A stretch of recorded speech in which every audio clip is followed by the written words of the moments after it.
सचिदानंद श्री भक्तिविनोद ठाकुर की जय। नित्यलीला प्रविष्टम वैष्णव सार्वभौम श्री जगन्नाथ दास बाबूजी महाराज की जय। श्री गुरु वेदांताचार्य श्री बलदेव विजयभूषण प्रभु की जय। श्री विश्वनाथ चक्रवर्ती ठाकुर की जय। श्री नारोत्तम श्रीनिवास रामानंद प्रभु चाय की जय। श्री कृष्णदास कविराज गोस्वामी की जय। श्री रूप सनातन भट्ट रघुनाथ श्री जीव गोपाल भट्ट दास रघुनाथ सत गोस्वामी प्रभु की जय। श्री स्वरूप दामोदर राय रामदास श्री गौर प्रसाद विंद की जय। नामचार्य श्री हरिदास ठाकुर की जय। प्रेम से कहो श्री कृष्ण चैतन्य प्रभु नित्यानंद श्री अद्वैत गदाधर शिवासादि गौर भक्तवृंद की जय। She entered mindful samantadi kodrimadi majidi kolari utari janadi modrimadi Navadvip Dham ki jai. Shri Radha Krishna Gopa Gopa Go Govardhan Vada Savanatmaka Shri Braj Mandal ki jai. Shri Shamakun Radha Kunjamuna Ganga Tulsi Bhakti Devi ki jai. Shri Vrinda Devi ki jai. Purnamasi Yogamaya ki jai. Gopeshwara Mahadeva ki jai. Shri Jagannath Baladev Subhadra Ju ki jai. Nrsimha Bhagavan ki jai. Bhakti Pravesh Shri Prahlad Maharaj ki jai. चार संप्रदाय की जय। ग्रंथराज श्रीमद् भागवतम की जय। श्री हरि नाम संकीर्तन की जय। अनंत कोटि वैष्णव वृंद की जय। सामगत भक्त वृंद की जय। निताय गौर प्रेमानंदी हरि हरि बोल।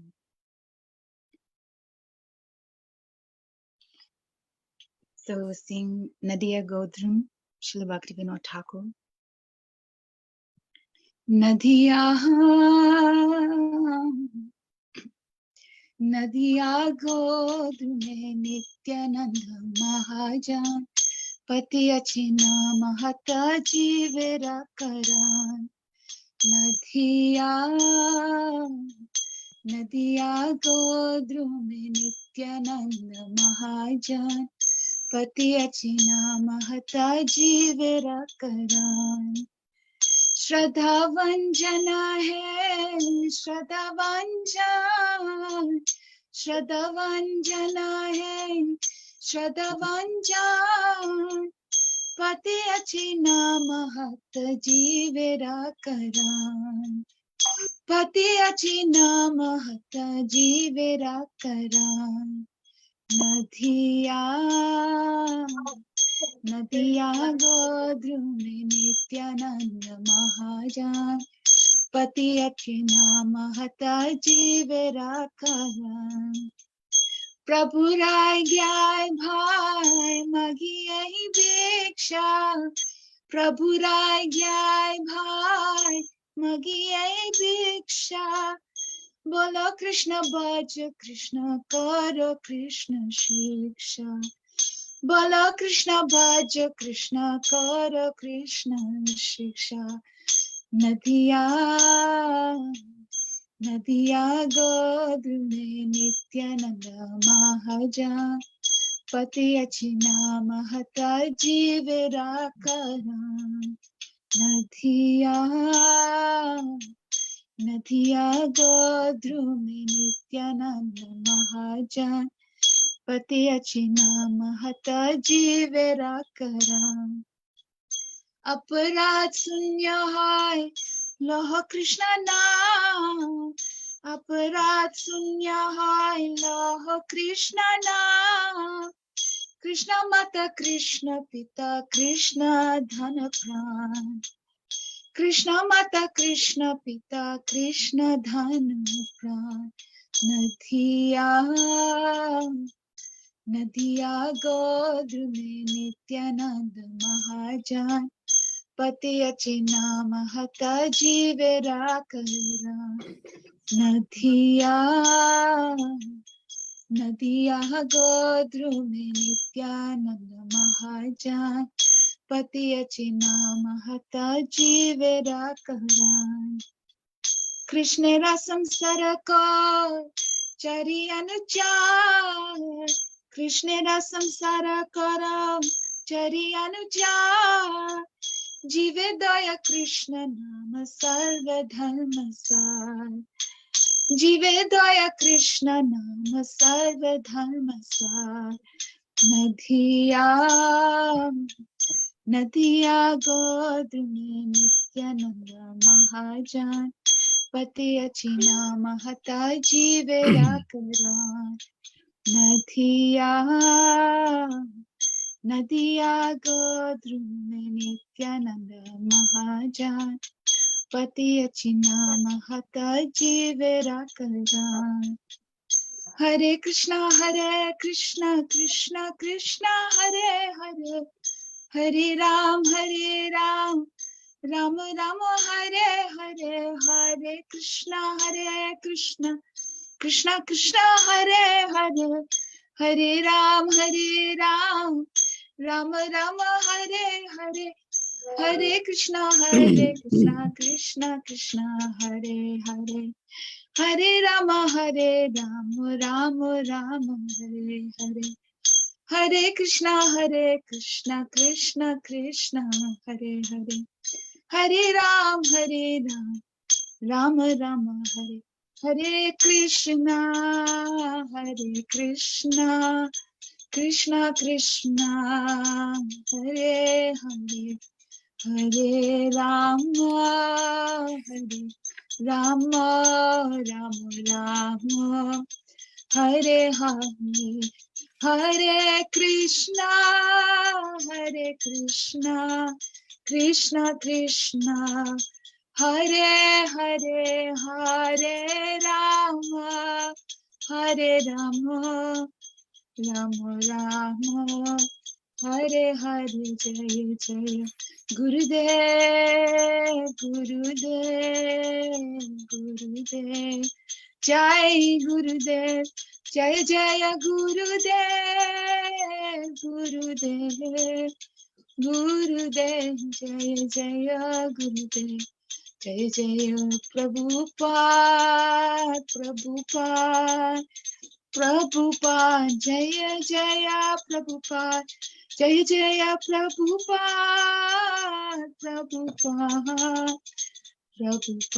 Jaya Jaya Prabhupada Nitai Gaura Haribol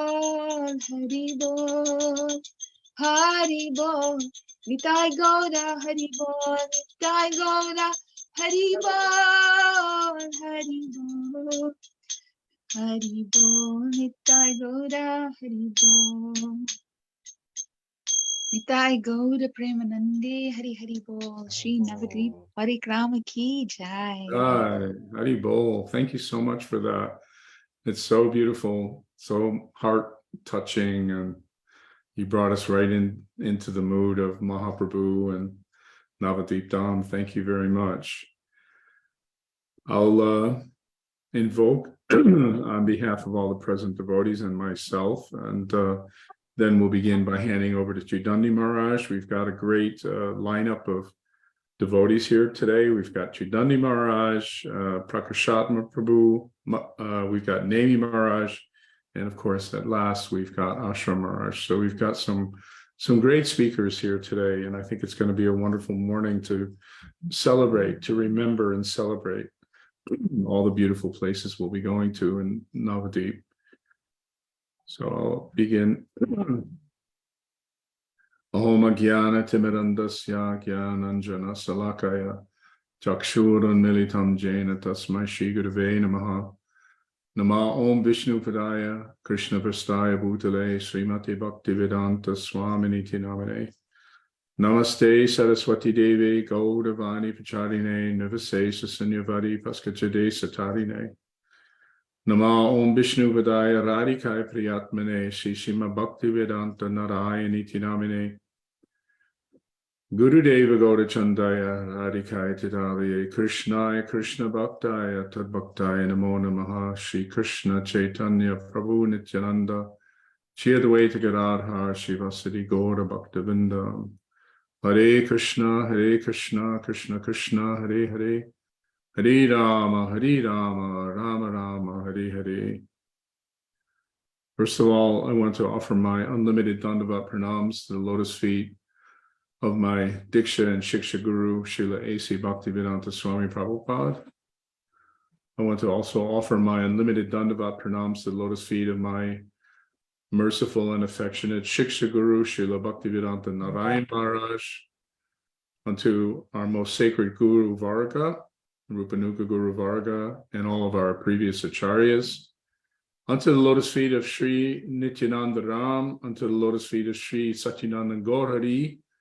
And I also especially want to offer, first and maybe foremost for me, my respects to all the assembled Vaishnavas and Vaishnavis, headed by our esteemed Chidandi Sannyasi Gan, all of whom will be in attendance this morning, and of course to everyone else, all the merciful ladies and gentlemen in attendance. So without further ado, I want to invite Chidandi Maharaj to kick it off and bring us where we're going to go, show us where we're going to be headed today. And I think he wants me to display a map for you. Is that right, Maharaj? Yeah, if you can put that up, we'll Yeah, just orientate ourselves. Yeah, I'll do that right now. Drone perspective. Share my screen. Share the screen of the map. There you go. Okay. So I'll offer my Dandava Pranams. Gurave Gauda Chandraya Radhikaya Tadalaye Krishnaya Krishna Bhaktaya Tadabhaktaya Namo Namaha. I'm first of all offering millions and millions of Dandava Pranams unto the lotus feet of our most beloved Gurudev, Nitya Lila Pravishta Om Astautar Sarashishi Madshila Bhaktivedanta Narayan Goswami Maharaj. And the same again, millions and millions of times unto the lotus feet of our most beloved, Nitya Lila Pravishta Om Astautar Sarashishi Madshila Bhaktivedanta Swami Shila Prabhupada. And all the illustrious Rupanuga Guru Vargya in our line, and all the Vaishnava and Vaishnavi devotees of the Lord, especially headed by our Tridandi sannyasis on this thread today. All glories to all the devotees listening and partaking. Gaur Premanandi, Hari Hari Bol. So just to reorientate ourselves again, we're looking at this map every day, and I think it's helpful just to refresh daily so we can see the shape of the conch in the background, and the blowing hole of the conch is right on Antadvip. So now we've come back. Yesterday we were in Koladvip and Rudradvip, walking up the western side or the left-hand side of Ganga Devi as we look at her on the screen here. And we walked from our Keshavji right to the end. Perhaps we have to expand that map a little bit. Yeah, we can do that. Yeah, then we can see. Yeah, okay. Beautiful, perfect. So we can see where we came from yesterday, just to familiarize ourselves with our route. And now we've come back across the Ganga to the eastern side of Mother Ganga. And now we've come back to form our circular motion coming out of Antadvip, Simantadvip, and we've come around now into Godrundvip, this land of Kirtan. And we see for all of us in our line how this Kirtan Ras, it erupted out of the heart of our most beloved Bhaktivinoda Thakur in the form of practically hundreds of kirtans, which we sing daily. This beautiful kirtan that Radhika just sang, this is also coming from the heart of Bhaktivinoda Thakur. So we're most fortunate to come to this powerful land of this atmosphere of kirtan today. So I actually have two slots, Budara. I have this first initiating slot, and then I go into Saravi. So I'll just roll it right through for the full 20 minutes. That's great. Do you want me to leave the map on the screen, or shall we? Just for a couple of minutes. Okay, fine. So just everyone orientate themselves. So from Godrundvip, we're going to come into Madhyadvip today also, because we're going to visit Nrsimhapali, and we're going to come to Madhyadvip, and then we're going to return back to Keshavji. So we've covered the whole eastern side of the Ganga, and then tomorrow we're going to go to Ritudvip and the extremity of Koladvip, and then Janadvip, Motundvip, and just those two last islands. Then we will have completed our whole parikrama in the next 3 days. So very wonderful just to appreciate the journey. It's not a difficult map to orientate, really. We just need some familiarity with it, but especially try to commit to memory the limbs of bhakti that are tagged on each island. It just creates the whole atmosphere much more. Okay, Buddharaji, you can take that down now if you like. Thank you, Maharaj. Yep. Okay, so the first place we're coming to today is Surabhi Kunj. And this is where our beloved Srila Bhakti Vinod Thakur lived with his family for 20 years. He lived here from 1882 to 1902. And the original framework of the house, very large house where he lived, is still in place. As we come in the front gate, it's on our left as we come through the gate, the large house. And then we've had extensions built onto it of guest house and kitchen, etc. But the principal building is the very same house that Bhaktivinoda Thakur lived in for 20 years. And it was in this house that he produced an abundance of literatures for our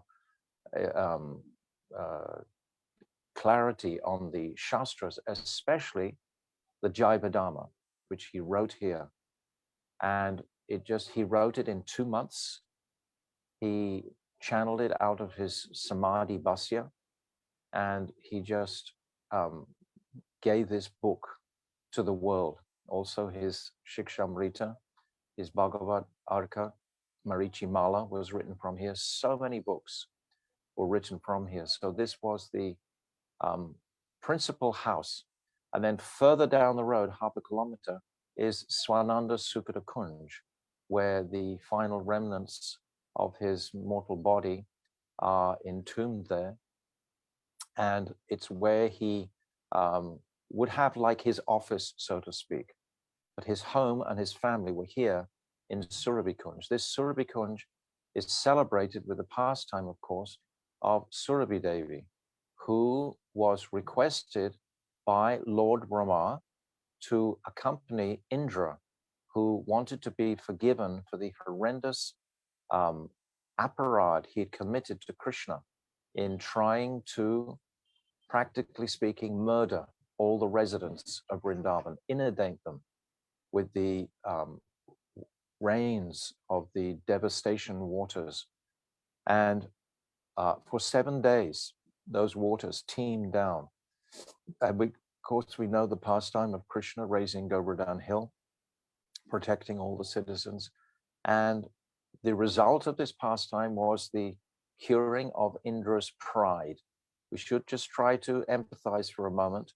Being the king of heaven, Swagaloka, it means all those incredible personalities, Vayudev, Agnidev, Suryadev, etc., they were all submissive to Indradev. So all these, we can call them practically masters of this material world, working for Krishna, riding the sun planet, arranging for us to have air to breathe, Vayudev, fire everywhere, fire in the stomach, fire externally, etc., Agnidev. So all of these personalities were behooving to Indradev. So naturally, he became somewhat proud. And he was thinking that he was the supreme controller. So Krishna very, very mercifully had to purify this pride so that Indra would taste the joys and bliss of a more reverential, devotional quality, we can say, towards Vishnu, or even Krishna, we can say, in this circumstance. So after his attempts were foiled, then he realized his horrendous mistake and aparad, and he requested Lord Brahma, what shall I do? How can I approach Krishna? He must be so angry with me. And then it was Lord Brahma who suggested that you take Surabhi Devi with you. If you go with Surabhi Devi, then you won't have any difficulty. So Lord Brahma, he requested Surabhi Devi to go with Indra, who came on the crest, the top of Govardhan one day, and begged forgiveness piteously. And Govinda, Krishna at that time, was given a very opulent abhishek by Indra. And Indra felt somewhat pacified, but at heart not completely pacified. He felt that his error was just too great to be so quickly forgiven. So he again requested Lord Brahma, what shall I do about this? I'm still not satisfied with my guilt that I'm carrying from trying to disrupt the pastimes of the Supreme Personality of Godhead, Krishna. So at that time, Lord Brahma, he suggested, oh, you come here to Navadvip Dham and bring Surabhi Devi with you and perform austerities and tapasya and invoke the presence of Sachinandan Gaurahari. If you do that, if you have his darshan, then surely your heart will be satisfied and pacified. So they both did that. They came to this land, this place where we are now today in Surabhi Kunj. And Surabhi Devi and Indra, they performed tapasya, austerities for a long time, it's described. And then Gauranga Mahaprabhu finally, in his effulgent form, appeared before both of them, melting their hearts totally and completely dissolving Indra's guilt that he felt. He felt totally forgiven by Sachinandan Gaurahari. And then after he received this forgiveness fully from Mahaprabhu, then he left back for Swaga. But Surabhi Devi, she remained. And she remained in this land because of her absolute devotion to Sachinandan Gaurahari. She couldn't pull herself away from this land. She knew that Mahaprabhu was going to again enact his pastimes here, which he does so seldomly, just once in a single day of Lord Brahma, every 8,614,000,000 years. So it's a very rare occurrence. So she decided to stay here. So she remained. And while she was remaining here, there appeared a partial devastation. She came many thousands of years ago. Krishna performed this lifting of Govardhan Hill 5,000 years ago. So they came here thousands of years ago, perhaps 3,000 or 4,000 years ago. And during that time, there was a partial inundation, pralaya. And during that time, Markandeya Rishi was caught in the waves of that pralaya. And they were tossing him, smashing him around. Markandeya Rishi was given a benediction. He requested a benediction that he would have a lifespan of 7 manus. And it's described that a manu is 302 million years, 1 manu. So there are 14 manus in a day of Lord Brahma, and the demigods, they have their lifespan according to the duration of each manu. At the end of each manu, all the devas leave their bodies and a new set of devas will manifest. So 7 of those manus, that comes more than 21 million years. This great sage, Markandeya Rishi, had been alive, and now he was being tossed in the ocean of devastation.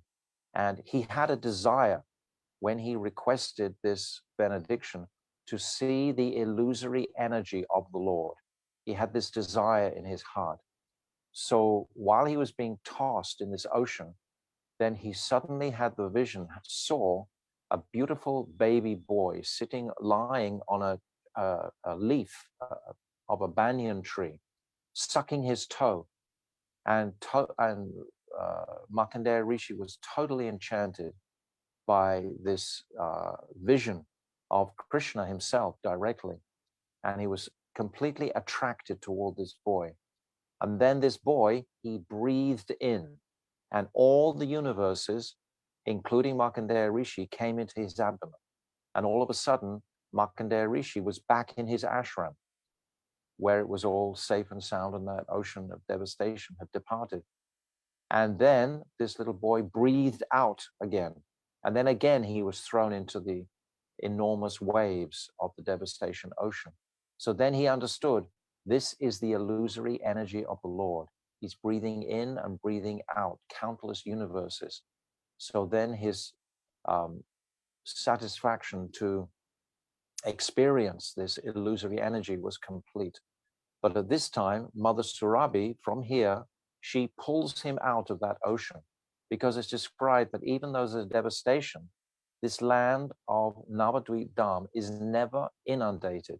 Surabhi Devi actually is an eternal representative from the spiritual world. She manifests in this world through the churning of the ocean of milk. She's the first personality to manifest after Lord Shiva has drunk that hala hala poison. Then the first person who comes out is Surabhi Devi. So she's tremendously important to Krishna's pastimes and totally loved by Krishna. So cows, we know their natures is completely sattvic and fortifying and nourishing, etc. So Surabhi Devi is the embodiment of that mood.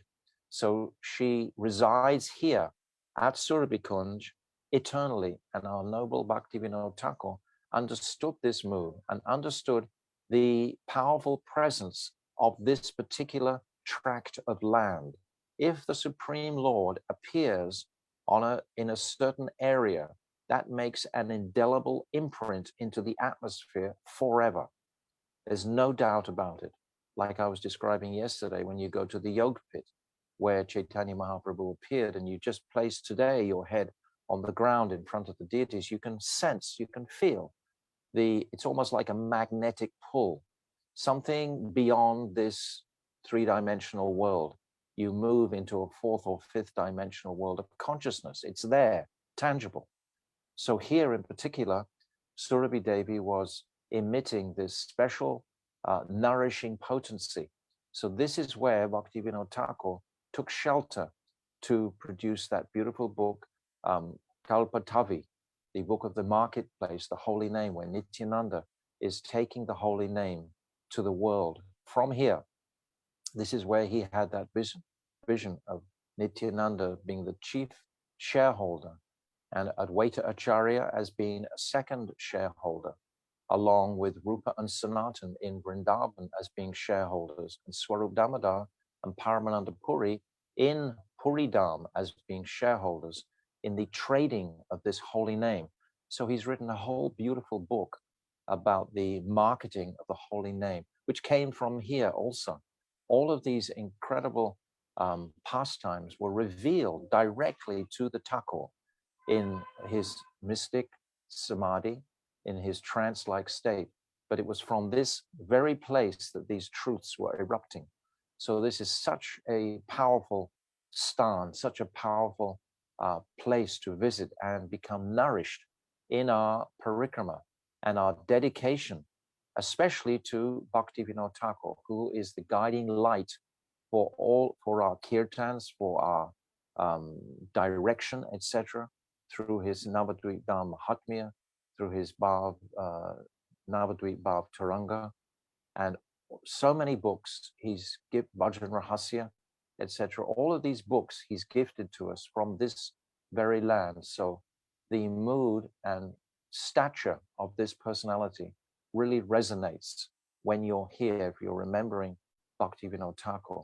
So today we give great homage to this place, Godrundwip, the land of Kirtan.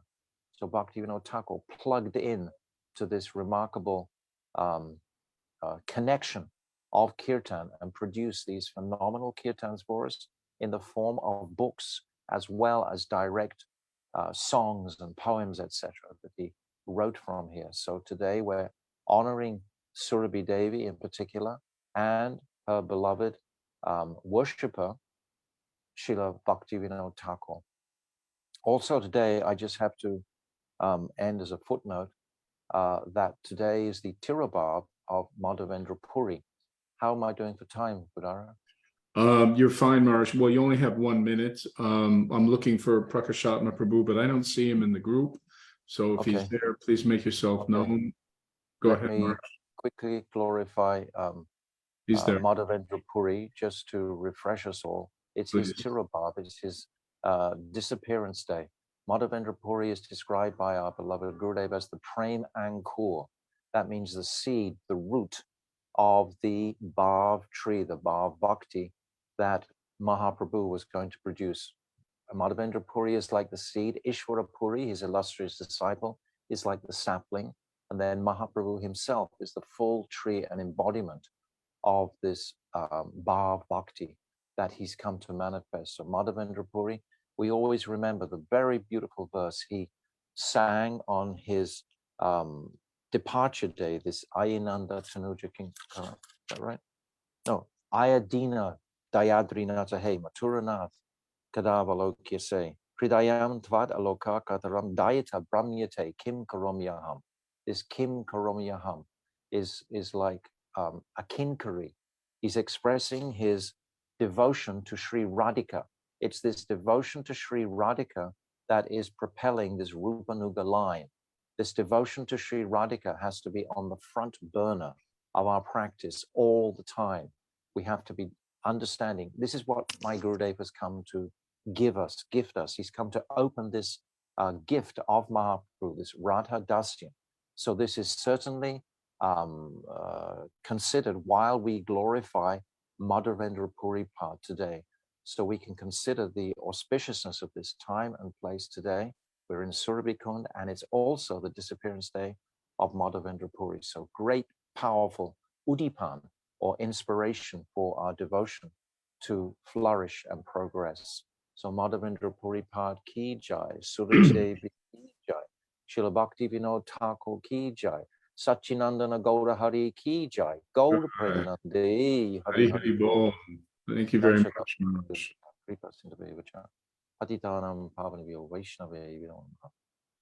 So thank you so much, Maharaj. I think you know already that you'll be back in a little while. You're going to still stay around. We're going to go over to France and Prakashapa Prabhu, who's going to talk about Svananda Sukanda Kunj. So over to you, Prabhu. Thank you.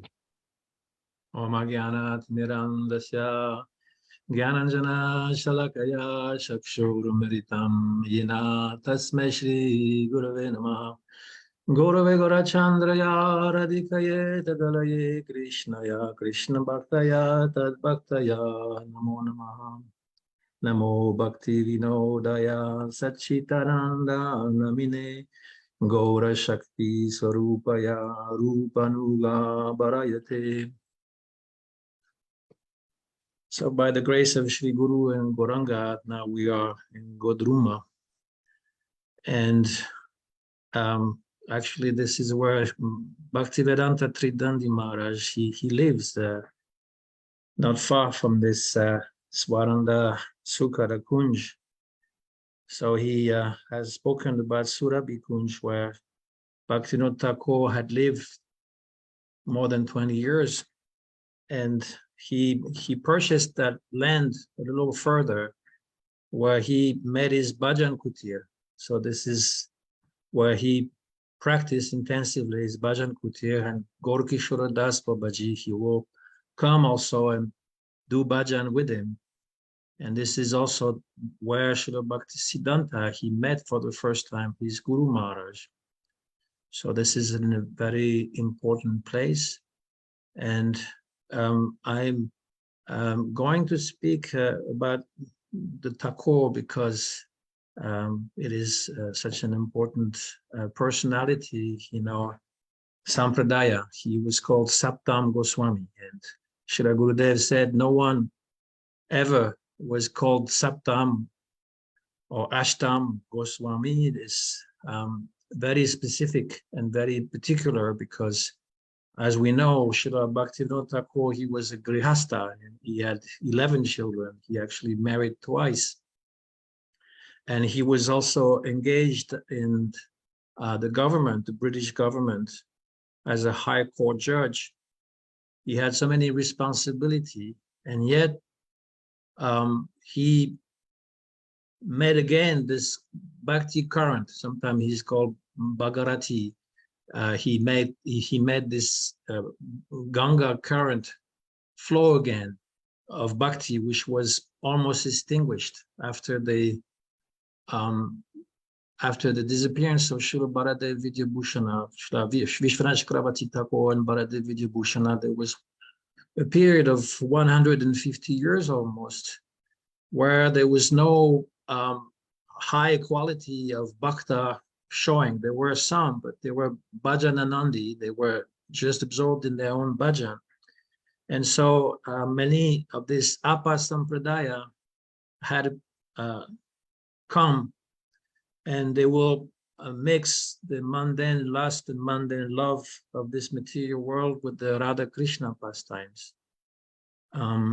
Actually, Srila Bhaktivinoda Thakur, very early, one of his first book was to denounce this Ati-Badis on Apa Sampradaya, because they were very prominent, the Bol and Ola and the Sahaja, Prakrita Sahaja, and so many others. He lists 13 Apa Sampradaya. And I heard Gurudev said once that actually today there's even more than 13 Apa Sampradaya. We may live in semi-darkness without fully knowing it. Semi, because as we can see, the demonic leaders of our time are endeavoring to destroy all the spiritual values and safety of our mental safety of our the citizen all over the world. And there's still light because preaching is still going on, and there's also Harinam being done. So this is not completely we're not plunged in complete despair, but still a beacon light like Bhaktivinoda Thakur is very much needed in our present time. Luckily, we have his teaching. We have so many of his wonderful description of pure bhakti. He's called Bhakti Vinod because Vinod means pleasure. He gives pleasure to Radha Krishna with bhakti, with Shuddha Bhakti. He's showing actually how we can achieve our topmost achievement, topmost goal. So Srila Bhaktivinoda Thakur, before speaking about his books, we know that his greatest contribution, two things. He gave us Srila Bhakti Siddhanta Saraswati Thakur, his spiritual son. Actually, Srila Bhakti Siddhanta Saraswati, he never saw his father as like a mundane father. He was always seeing him as his guru, as his Shiksha Guru. And he took on his head to have all his teachings published in books. And without the advent of Srila Bhakti Siddhanta Saraswati Thakur, Prabhupada, then certainly we will not have had Srila Bhakti Vedanta Swami Prabhupada and all the other great Vaishnav Acharya that were his disciples and grand disciple, like our Srila Gurudev. So we can appreciate the gift that Srila Bhaktivinoda Thakur has given. And the second, of course, is the discovery of the Yoga Pit in Mayapur. We heard the story, how he was seeing this bright light from Godruma. And so that was before he purchased that land of Swaranda Sukada Kunj.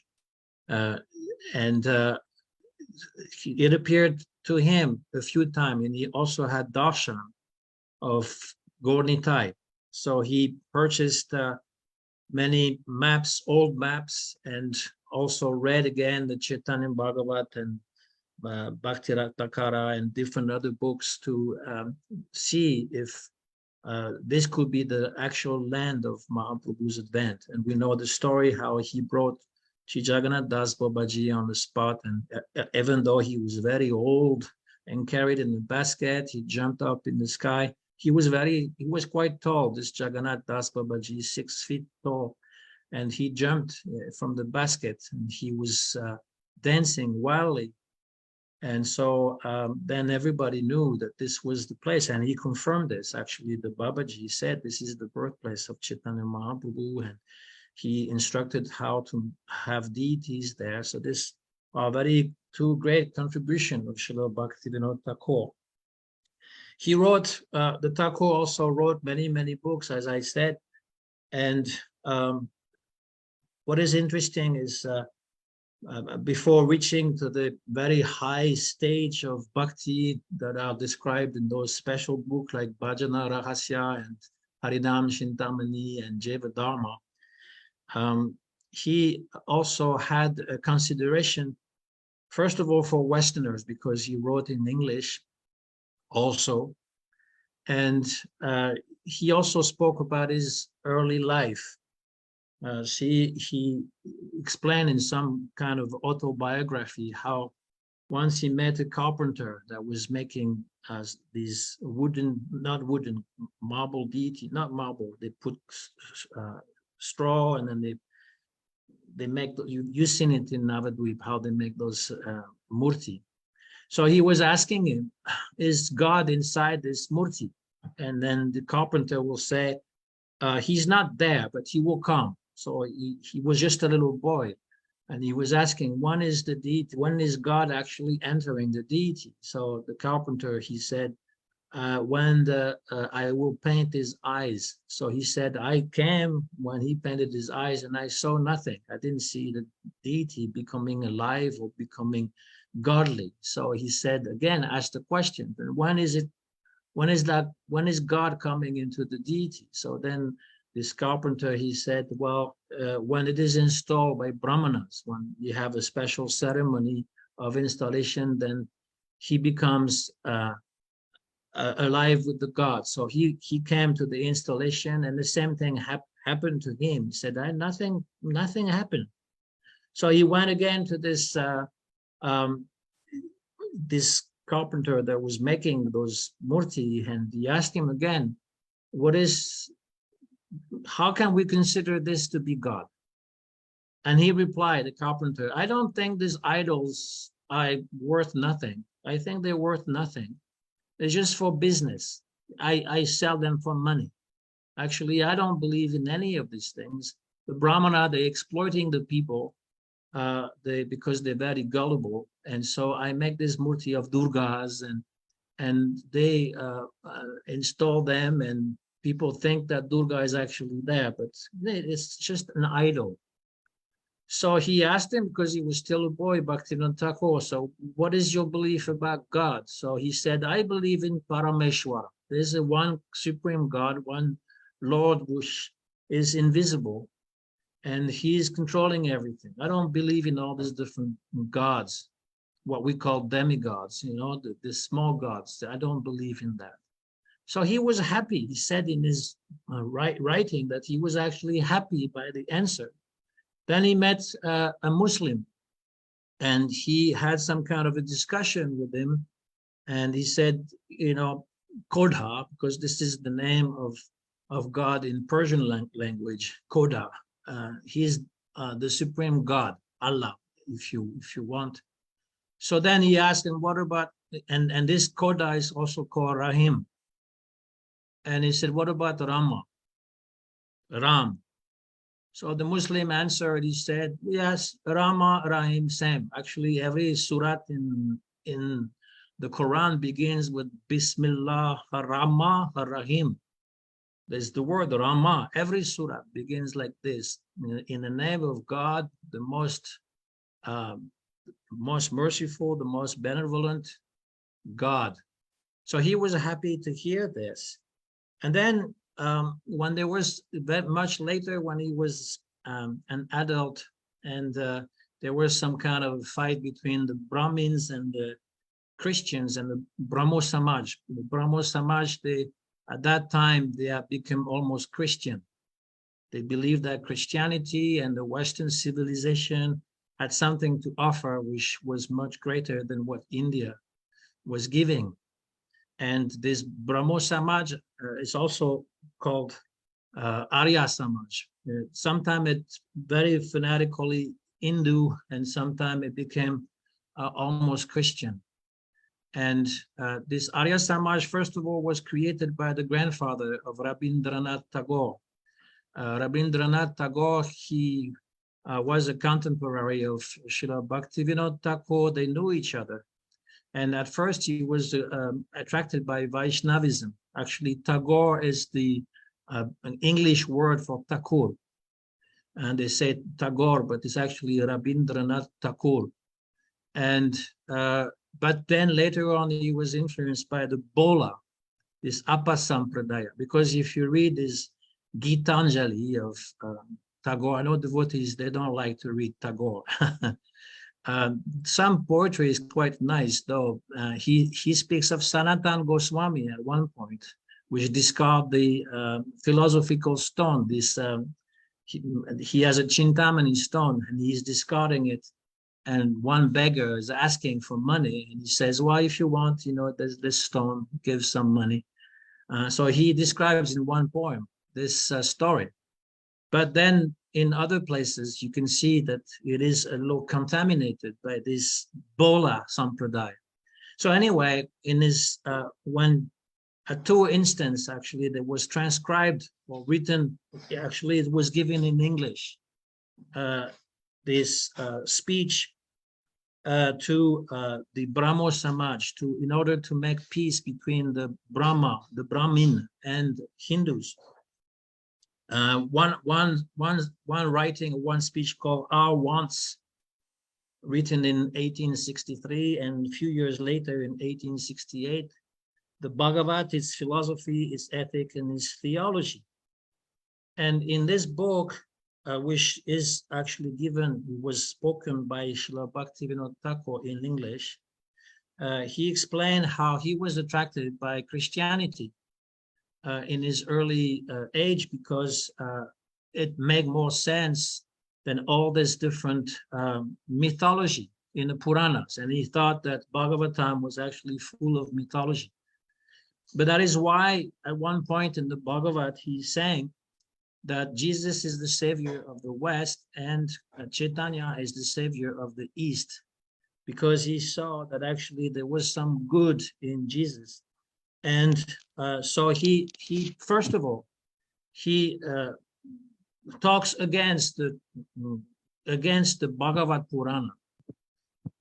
But then he says he has read the Sandarbhas of Srila Jiva Goswami. And of course, he has read also Bhakti Rasamrita Sindhu and the works of Sri Baladev Vidyabhushana, like Govinda Bhashya, Siddhanta Ratnam, and Prameya Ratnavali. And so he explained in the second part of that book the different Abhideya and Prayojana, how you can read the Bhagavatam. Why am I saying this? Because I think it is important. I was always struck, I was always surprised how Srila Bhaktivinoda Thakur is giving the perfect Siddhanta, but is also very broad-minded, very tolerant. And this is something quite rare.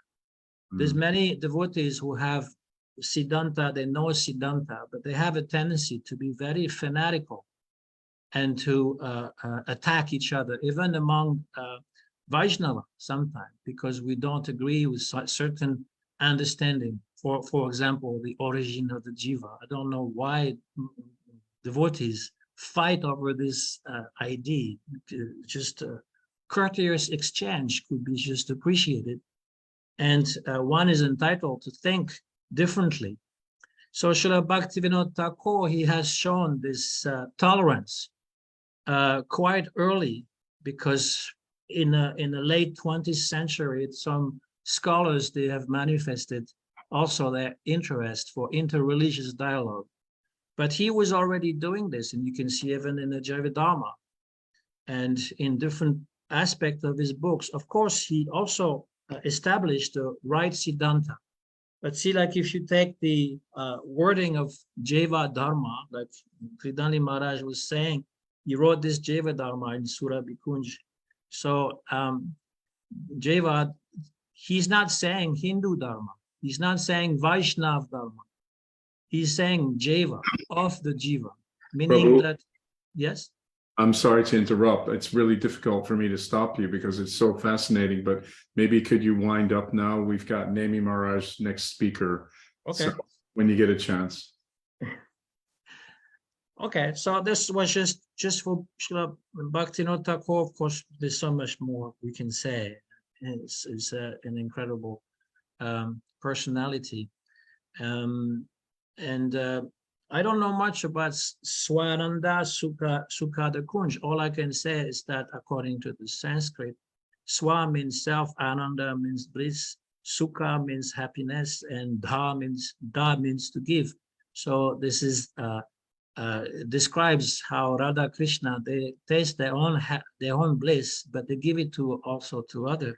And this is also Chaitanya Mahaprabhu, what he's doing. He's tasting this ananda and he's giving pleasure or happiness to everybody else. And this is where Srila Bhaktivinoda Thakur has decided to do his bhajan, because of course Tattva Siddhanta is interesting, and also open-mindedness and broad-mindedness is interesting. But this absorption in bhajan, this is also our ultimate object. And he has taught us how to, in Jeva Dharma, in Bhajana Rahasya, how to be absorbed gradually. It will take time. So this is what I wanted to share with you. Thank you very much.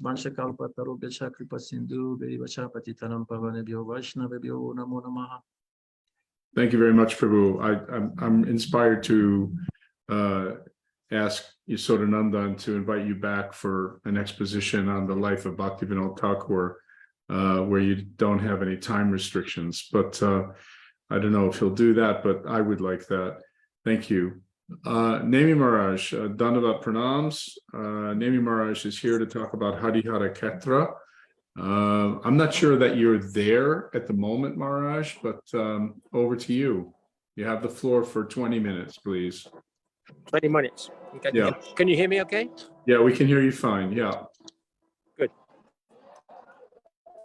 Om Gyanati Mirandhasya Gyananjana Shlakaya Chaksuranmilitanyena Tasmai Shri Gurave Namah.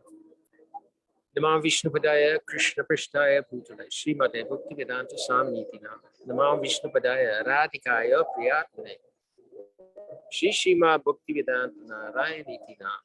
Namah Vishnupadaya Gaura Prishtaya Bhutale Shri Shrima Bhaktivedanta Bharati Namani. Vanchakalpatarubhyascha Kripa Sindhya Putitaram Pavnebhyo Vaishnavebhyo Namo Namah. Shri Krishna Chaitanya Prabhu Nityananda Shadvaita Gadadhar Shiva Sadishiko Hare Krishna Krishna Krishna Hare Hare Hare Rama Rama Rama. Offering my humble obeisances, lotus feet to my beloved Diksha Guru Nichili Bhavishri Shishima Bhaktivedanta Swami Maharaj, our Srila Prabhupada. Lotus feet of my beloved Shiksha and Sannyas Guru Rupanagavara Shishima Bhaktivedanta Narayan Goswami Maharaj, our beloved Srila Gurudev. Lotus feet of my beloved Shiksha Guru Sri Bhaktivedanta Bharati Maharaj. So,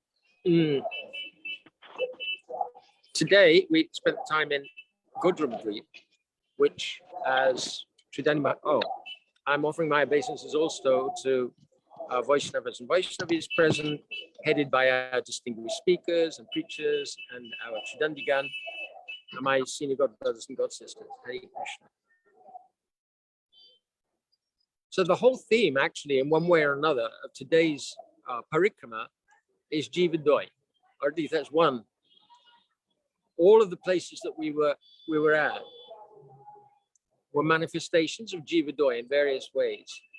So Surabhi Kunj, Shri Nityananda Prabhu, he was inspired to begin Namahat there. So Jivera Karan, in order to benefit all the jivas, he began Namahat. And then, of course, Swananda Sukada Kunj, Srila Bhaktivinoda Thakur's place. I mean, such an eminent benefactor, loving benefactor of all living entities, as Prakshatma Prabhu has just pointed out. You know, he's writing Jaiva Dharma, so he's uplifting everybody, all jivas. He's pointing out the fundamental nature of all jivas, which is loving service to the Supreme Personality of Godhead. And then Harihara Kshetra, so Shivji there, he's very merciful to the jivas. I'll speak a little more about that, or I'll speak more about that a little later. Then Suvarna Vihar, the bold spiritual hero, Narada Muni, he showed tremendous mercy. Like, for what reason, Thakur Bhaktivinoda in Navadvip Parikrama, he says, for what reason did Narada Muni manifest there? And he enlightened Suvarna same, we'll hear about. And then finally, Nishinghapali. So Nishinghapali is where Nishingadev rested after killing Hiranyakashipu for the sake of his dear Prahlad Maharaj, who was such a great benefactor of all jivas that he asked for a benediction that he could stay in the material world and let everybody go back to the spiritual world.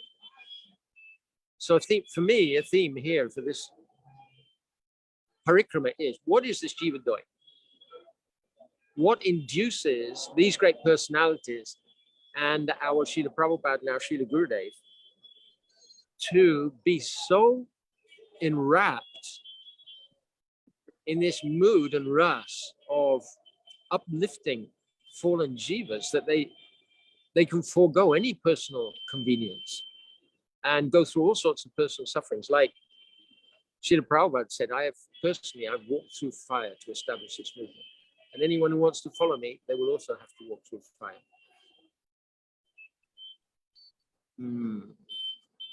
So Sri Thakur Bhaktivinoda, he gives this instruction at the end of the song when he's praising Nityananda Prabhu. Krishna Sangsara Karo, Chari Anachar, Jiva Doi, Krishna Nam, Sarva Dharma Sar. So the essence of all auspicious activities which will manifest the true nature of the spirit soul is performing our regular duties in this material world without attachment, avoiding sinful activity, showing mercy to jivas, and chanting Krishna's name. Sarva Satyasara. Sorry, Sarva Dharma Sa. This is the essence of all Dharma. So Harihara Kshetra, this is also, Prakashatma Prabhu brought up this theme of religious tolerance, because there's always been such a struggle between the Vaishnavas and the Shaktas and the Shaivites. So Hari Hara Kshetra, Hari is Lord Hari, Vishnu, and Hara is Shivji. So Srila Vishnu Chakravarti Thakur, at the beginning of Madhurya Kadambini, he points out that, or I'm not sure if it's the beginning actually, but anyway, he points out that there's two kinds of consciousness. There's Anu Chaitanya and Vibhu Chaitanya. Anu Chaitanya is the atomic consciousness of the jivas, living entities. And then Vibhu means Lord, opulence. So Vibhu Chaitanya is the consciousness of the Supreme Personality of Godhead. But then he says there's two forms of Vibhu Chaitanya. There's Vibhu Chaitanya, who is not in any way associated with material energy. And there's also, and this is Lord Vishnu, this is Vishnu Tattva. And there's also Shivji, who for the purposes of creation associates with the material nature. Not for the sake of material enjoyment. So Shiv Tattva is very, very complex. It's very complex Tattva. Shivji he has his own abode in Kailash. And this is in the spiritual world, in Vaikuntha. So he's actually none different from Lord Vishnu. And the second offense against the holy name is either to think that Krishna is separate from his holy name, or to think that Shivatva, that Shivji himself is separate from Krishna. On the one hand, to think that they're different from each other is an offense against the holy name.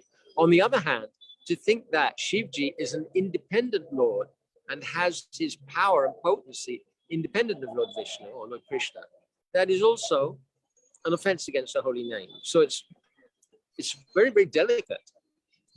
Our Gurudev always emphasized that the topmost form of Shivji is Gopishwa Mahadev. Sometimes devotees say Gopeshwa. In fact, I know at least in one of our books is Gopeshwa. This is incorrect.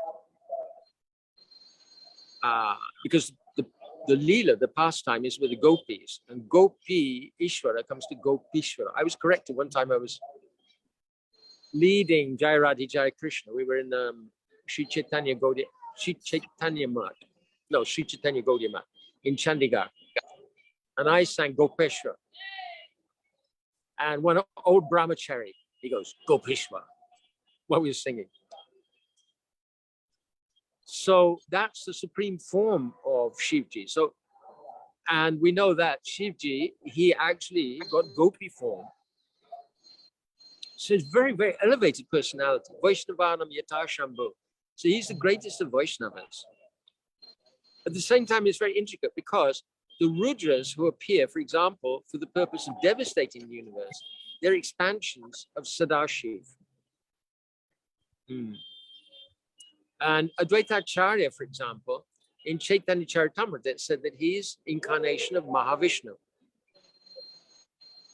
But in Chaitanya Bhagavat, is stated to be an incarnation of Shivji. So it's very intricate. Lord Vishnu has, Mahavishnu has no interaction with the material energy at all. He glances, but even he doesn't even glance at the material energy, but a reflection or a semblance of his glance is Shambhu. And Shambhu associates with a reflection of, or a partial portion of Mahavishnu's consort Rama. And then between them, they produce the material energy and the living entities. In Srimad Bhagavatam, we see that sometimes Shivji is glorifying the Supreme Personality of Godhead, and sometimes he even fights with him. For example, one demon, Banasura, he had 10,000 arms, and he was very skilled at playing the mridanga, or playing different drums. So he would play the drums for Shivji to dance. Now, just as an aside, if you can visualize how anyone with 10,000 arms can play however many, 50,000 drums all at the same time, it's very, very difficult. It's a topological puzzle. Anyway, leaving that aside. Sadhbhuta Prabhu said there were different dimensions involved. He was playing in different dimensions. Anyway, whatever. So, Banasura had a very beautiful daughter. And this daughter had a beautiful dream that she was associating with some very wonderful prince. And she had a friend called Chitralekha, who was very psychic and also a very good artist. So she was drawing different personalities. When she drew Krishna, what was the name? Aniruddha, I've forgotten the daughter's name. She blushed. And when she drew Aniruddha, she said, yes, this is the one. Usha. So Chitralekha, by her mystic potency, she brought Aniruddha to the private quarters of Banasura's daughter. So no men were allowed in there. And they were associating there. And after a time, Banasura understood that she'd become pregnant and became very angry, and he arrested, with great difficulty, he arrested Aniruddha because Aniruddha was so powerful. And then there was a great fight between the Yadus and Banasura and his army. And Shivji, out of affection, he took the side of Banasura. So naturally, Banasura's arms were cut off. Krishna cut off his arms 2 by 2 with his disc. And Shivji begged for his deliverance. So Krishna left him some arm to play the drums with. But after that, and Krishna killed the, what happened?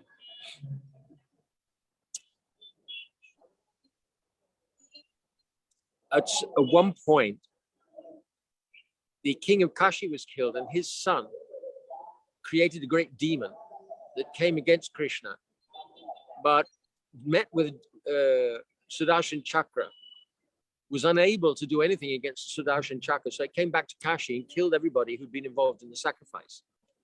And then the Sudarshan Chakra came in and razed, as they say, R-A-Z-E-D, Z-E-D, razed Kashi to the ground. And so Shivji ran. Gurudev said he left Parvati, he left everybody, even left his clothes. He just ran and ran and ran. And he found shelter in Bhuvaneshwar. So to cut a long story short, Shivji resides in that place now.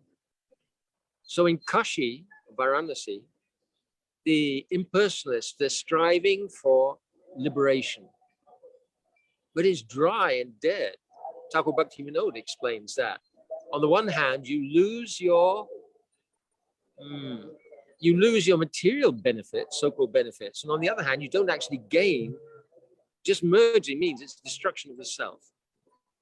But in Harihara Kshetra, Shivji and his associates, they're dancing and chanting the name of Gauranga in ecstasy. And when living entities die, Shivji comes and he delivers them by chanting the name of Gauranga in their ears. So Shivji is so merciful. He's Bhutanath. He takes care of the ghosts and lowly creatures. They become devoted to him, and gradually, they can become uplifted. But in Harihara Kshetra, he's not just delivering, but he's instigating Gaura Prem. He himself is tasting Gaura Prem, and he's instigating Gaura Prem. So this Jiva Doya, mercy to Jivas, when we understand how Krishna's provided for us, not just he's given a lot of chunks, things to enjoy, but this whole manifestation, he is maintaining it by his energy, second by second, like whatever the smallest item of time is, second by second, for our benefit, so that we can gradually progress. And the whole thing is simply for the benefit of the jivas. He's got no business doing that. And when we understand, how he's actually supporting us, then some sense of gratitude may come, and some sense of being enthralled, like, what an amazing, literally a cosmic project. I would like to take part in that. By becoming grateful for what we've received. So then gradually we can become inspired by Krishna's mood of kindness to jivas in general. And especially he's not only, for example, Dina Bandhu, but he's also Bhaktavatsala. So he's manifesting this whole place, and he's giving us the opportunity through Shastra, through deities, and especially when our spiritual masters appear and they deliver their nectarian teachings. So many jivas can become inspired and really begin their journey towards the spiritual world. Like this verse in Srimad Bhagavatam that says, when a living entity meets with pure devotees, that is a sign that their sojourn in this material world will soon finish. So if we can somehow become inspired by this mood of Krishna's and his servants and want to become part of that movement, that loving conscious movement to uplift the jivas, then gradually Jiva Doya may manifest in our hearts. Hare Krishna.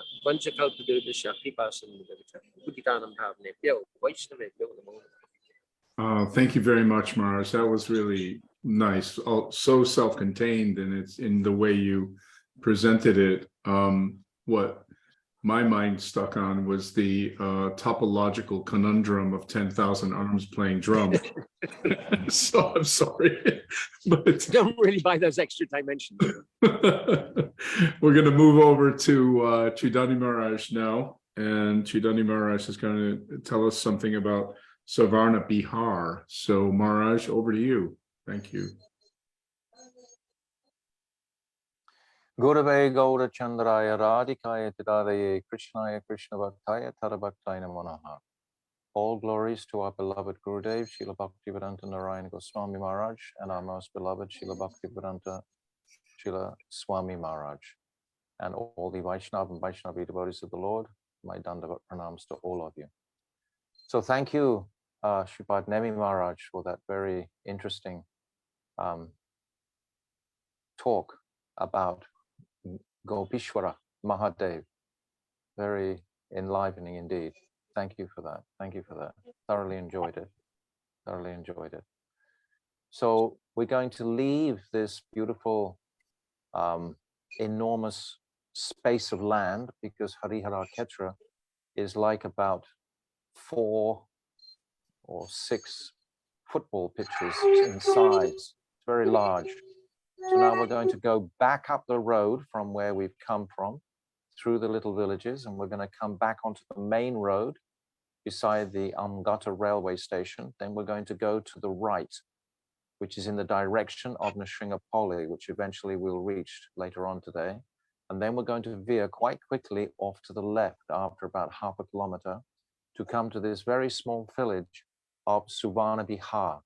Suvarna Bihar today is unique in the sense that it's only got Hindus living in there. There's many Muslim villages close by, but Suvarna Bihar is filled with cows that are being milked daily, and little Hindu temples, etc., which is indicative of the pastime that we're going to describe about this place. Because as I said just previously, these type of eternal pastimes, they make an indelible print on the atmosphere. So today you have this very sweet, homely Hindu village of Suvarna Bihar in comparison to the Muslim villages around. And it fills one with happiness and joy, because conch shells are blowing and bells are ringing, etc. And the cows are not being slaughtered, they're being taken care of. So we come in through a very large gate, coming into this Suvarna Bihar temple, where we're going to congregate. And it's got a large piece of land in the front, and it's generally filled with beautiful cows that are sitting very regally, like lords of the planet practically, with their heads up, chewing their cud. And it's a very, very cooling place. There's large mango trees as you come in. And in the summertime or in the heat time when we go there, it's always a welcoming, cooling, almost air-conditioned atmosphere when we go in. In wintertime, it's a bit chilly, but in summertime, it's really, really a welcome place to be. So we come into this beautiful temple complex, and then we hear this amazing pastime. It goes right back to Satya Yuga. So I'm going to read a little bit from this Sri Navadvip Mahatmya, just to describe the pastime directly here. So Sri Nityananda Prabhu took Srila Jiva Goswami from Vishram Stan, which is Sri Datta Angan, to Suvarna Bihar. In other words, this is interesting, people should take note. He's taking Jiva Goswami from Antardvip, Simantadvip, and around into Goldramdvip without crossing a river, because there was no river at that time. The river has changed. And now we actually include Nishringapoli, we think mistakenly, it's in Goldramdvip. Previously, it was in Simantadvip. That's where its origin was. So now we're coming into the island of Goldramdvip to see Suvarna Bihar temple. Arriving there, Sri Nityananda Prabhu said, "O Jiva, this unprecedented place is beyond material nature. It is transcendental." So if we're just chanting a little bit of Nam, we're following to the best of our ability in an honest way, we're going to sense something of this. The soul internally will appreciate this transcendental atmosphere. And then it's going on. During Satya Yuga, a famous king named Sri Suvarna Sen resided here. He ruled this place for a long time. Even in his old age, he remained busily engaged in his kingly duties without retiring from them. This is in Satya Yuga. This is when people lived for 100,000 years. They live for 100,000 years. So for many, many tens of thousands of years, this king Satyasena had performed these religious karmic yagyas to increase his pleasures in this temporary material world. The king was always engrossed in sense enjoyment and always worried about how his kingdom would prosper. One day, who knows by what good fortune, Devarshi Sri Narad came to visit him. Upon seeing Sri Narad, the king offered prayers and worshipped him. This is like our dear Nemi Maharaj was just talking about Jiva Doi. Why does Narad come to visit this sense and joy of a king out of his compassionate mercy? The Lord only descends into this world to demonstrate the quality of karuna ras, of compassion. Across the Viraja river in Vaikuntha, there's no need for compassion. Everyone's completely satisfied. Where's he going to play that mood or invoke that mood of compassion? In the spiritual world, it's not everyone's satisfied. It's only in this material world that the conditioned jivas are in such extremities of suffering. So the acharyas and those great servants of Krishna, they come to support that karunamayi mood of all the acharyas. So Narada Muni is completely in that line. Seeing the king's condition, Sri Narad's heart filled with compassion for him. He took the king to a secluded place and instructed him about the real truth, tattva. Sri Narad said, "O king, you are spending your days uselessly pondering how to gather wealth. You should understand that wealth does not bring fortune." He's talking to us, Prabhus. Understand, he's talking to us. We might gather wealth of different degrees. It might be even in the form of reputation, standing in the community, etc. But it's still temporary. At the time of death, where will it be? But rather misfortune. Just once contemplate in your heart divine knowledge of actual fortune, the fifth goal of human life, Krishna Prem. Wife, sons, friends, relatives, and others are not ours. After death, none of them belong to us. Srila Prabodhananda Saraswati, he's written that beautiful verse, "Oh brother, when you close your eyes in death, where will your wife, family, loving relatives all be? Where will your wealth, reputation all be? Where will your control over others be? Oh brother, just quickly run to Vrindavan in your heart." This is what Srila Prabodhananda Saraswati is saying. It's the same message all the time, because this is the pitfall that the conditioned souls are constantly becoming illusioned by in this material world. He goes on, "After your death, your body will be cremated on the bank of a river. The ashes will be thrown in its waters. Everyone will go back to their respective homes. Since no one belongs to you, why are you maintaining false hope that they do? Why are you trying to quench your thirst by remaining attached to sense enjoyment, which being only a tiny drop is unable to quench your thirst?" I'm reflecting, standing here in Suvarna Bihar with Srila Gurudev. And Ashram, our beloved Ashram Maharaj, was standing next to him, and Gurudev said, "Speak something on Suvarna Bihar." Ashram Maharaj looked bewildered.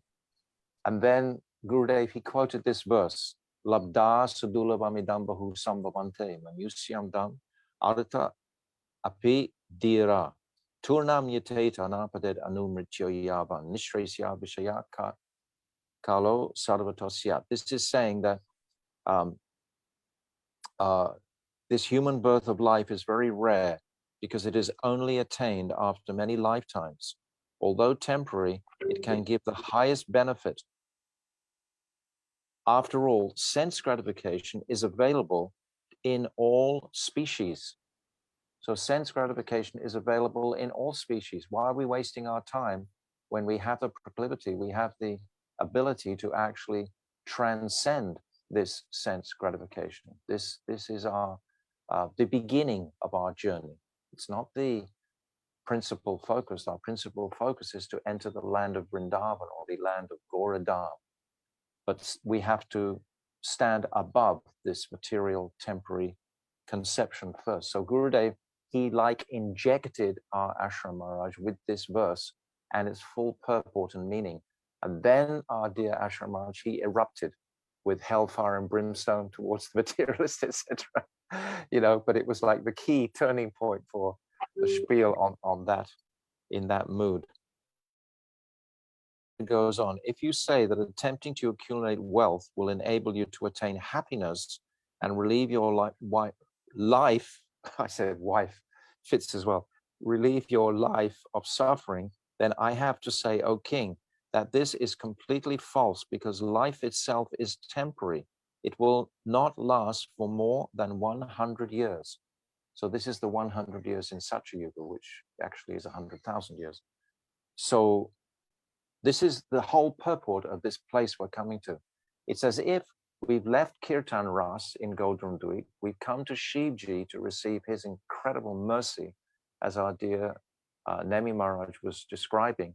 And now we've come to Suvarna Bihar to highlight and focus, what is the mercy we're looking for? I'm looking to stand on the head of this pushing towards taking anything for my own pleasure from this material world. Think about the gopis. What is the extraordinary nature of the gopis? Is that they didn't want anything. When they heard the sound of Krishna's flute song in the evening, then they left everything behind and they were running to only please their dear Krishna in the forest at night. They had no consideration. Na pariyeham niravadya samyujam swasalu krityam vibhudyasyapicha va ya mavajan durja keya seya kinkara yang vishaya tadva. Yes, this verse. So they've cut the shackles of this material world. They have no shackles, and we are in the anugatya of the gopis. So initially, that cutting of these material shackles must be part of our sadhan bhajan, part of our focus, seriously, to sober up quickly in this material realm. Then he goes on, you should therefore understand the essence of life. Just see, we have only attained the human form of life to cross over the ocean of material existence, or in other words, to perfect bhajan. Do you know how to attain that place where there is no lamentation, sorrow, or fear? Make an effort to understand how. O king, that abode can be attained neither by renunciation alone, nor solely by knowledge. When on the strength of renunciation and knowledge the material bondage has been severed, the living entities may at most attain kaivalya, sayuja mukti, of merging with the impersonal aspect of the Lord. So this Brahman is not the place where we are focusing on. We cannot understand this without the direct intervention of Shuddha Guru, of pure Guru. It is pure Guru that puts us on track for this. We will become excited about the prospect of mukti in this guidance clearly of Sadguru. We will become digressed from our focus and look for some type of material pleasure. There is no happiness whatsoever in Kaivalya Mukti. For the living entities, it means total ruination and is completely contemptible. In Kaivalya Mukti, all sensory pleasures are eliminated, but nothing superior is attained. Therefore, that intelligent person who deeply considers the nature of Kaivalya will give up the desire for both bhukti, sense enjoyment, and mukti, the elimination of sufferings, and engage solely in devotion to Sri Krishna. Thoroughly understanding the principles of sambandha, one's relationship with Krishna, abhideya, acting in accordance with that relationship, and prayojan, the ultimate goal of life, he will be detached from sense enjoyment and attached to Krishna's lotus feet. So Arad, he preaches to him very nicely, and then he leaves. And at that time, in the evening, Suvarna Sen, he has an amazing dream. And in that dream, Sachinandan Gaurahari manifests, because the land where Suvarna Saint's kingdom is right in Navadvip, right next to Harihara Ketra. And then it's described, where is it now? Then it's described that he had darshan directly of Sachinandana Gora. Once while sleeping, the king received darshan of Gaur Gadad Hara, along with their associates.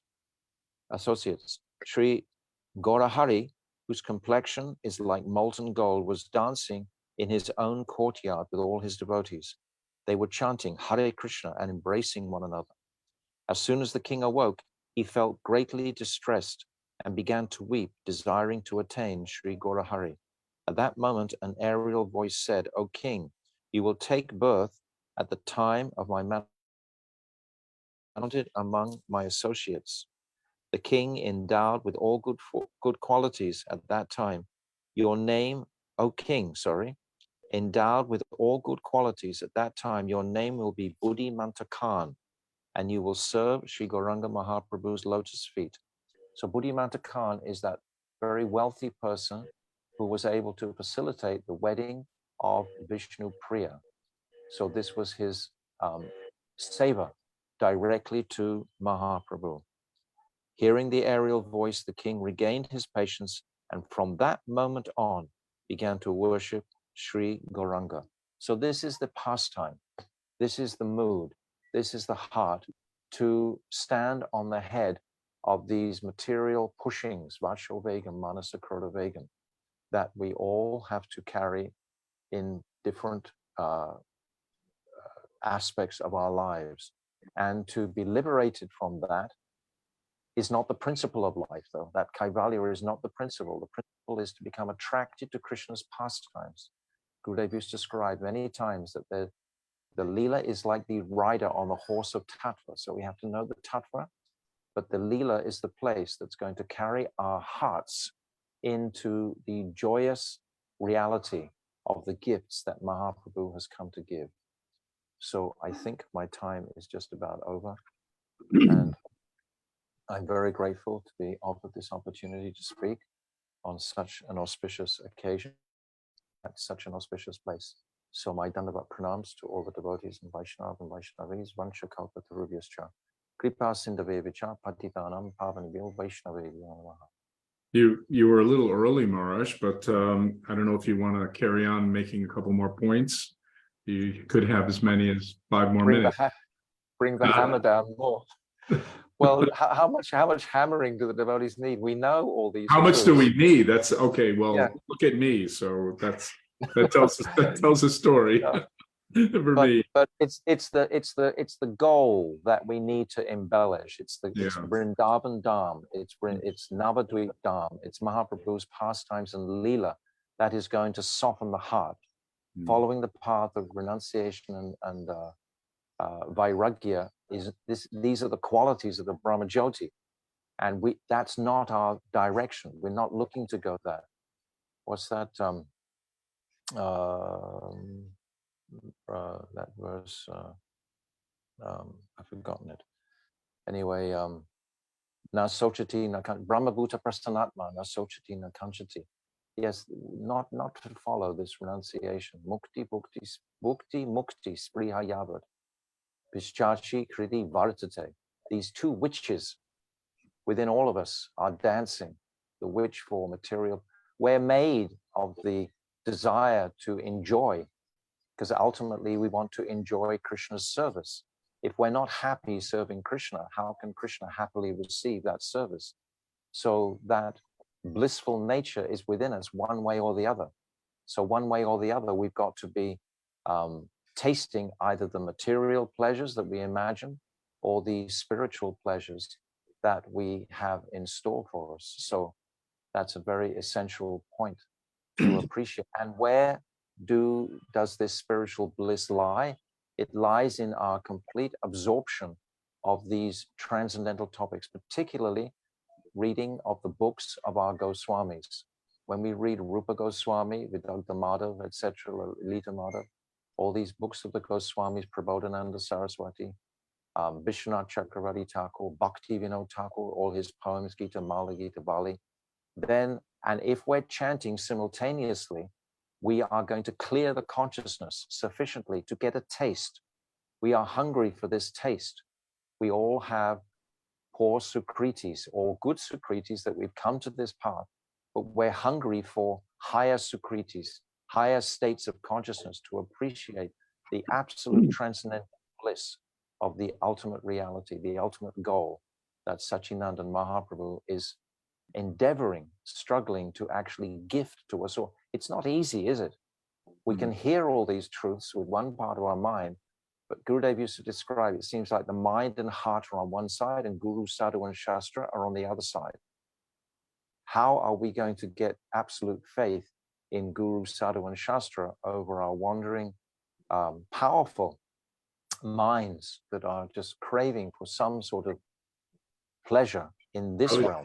Your mystic powers are increasing by the day. You're reading my mind. I was going to ask if I could ask a question.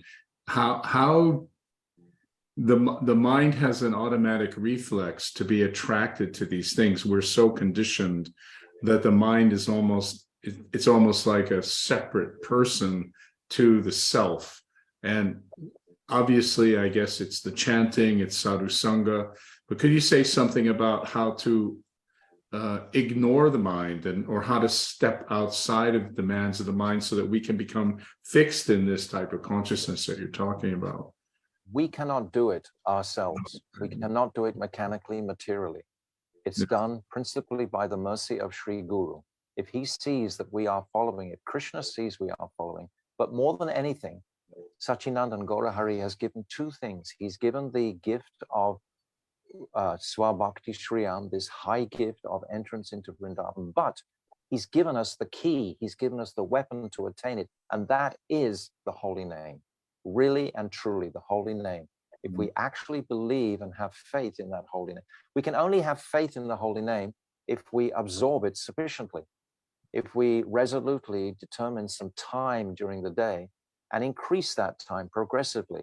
That is going to open the consciousness, no doubt, and we'll experience a tangible accessibility to this, just touching even momentarily this bliss, which will be enough to create a sanskar to carry on the next day and the next day and so on and so on.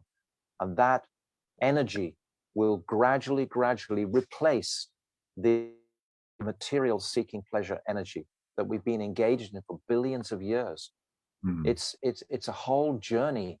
It's a journey of the soul that Shamrani Didi has written us about so much. But Shamrani Didi will straighten us all out. She will tell us.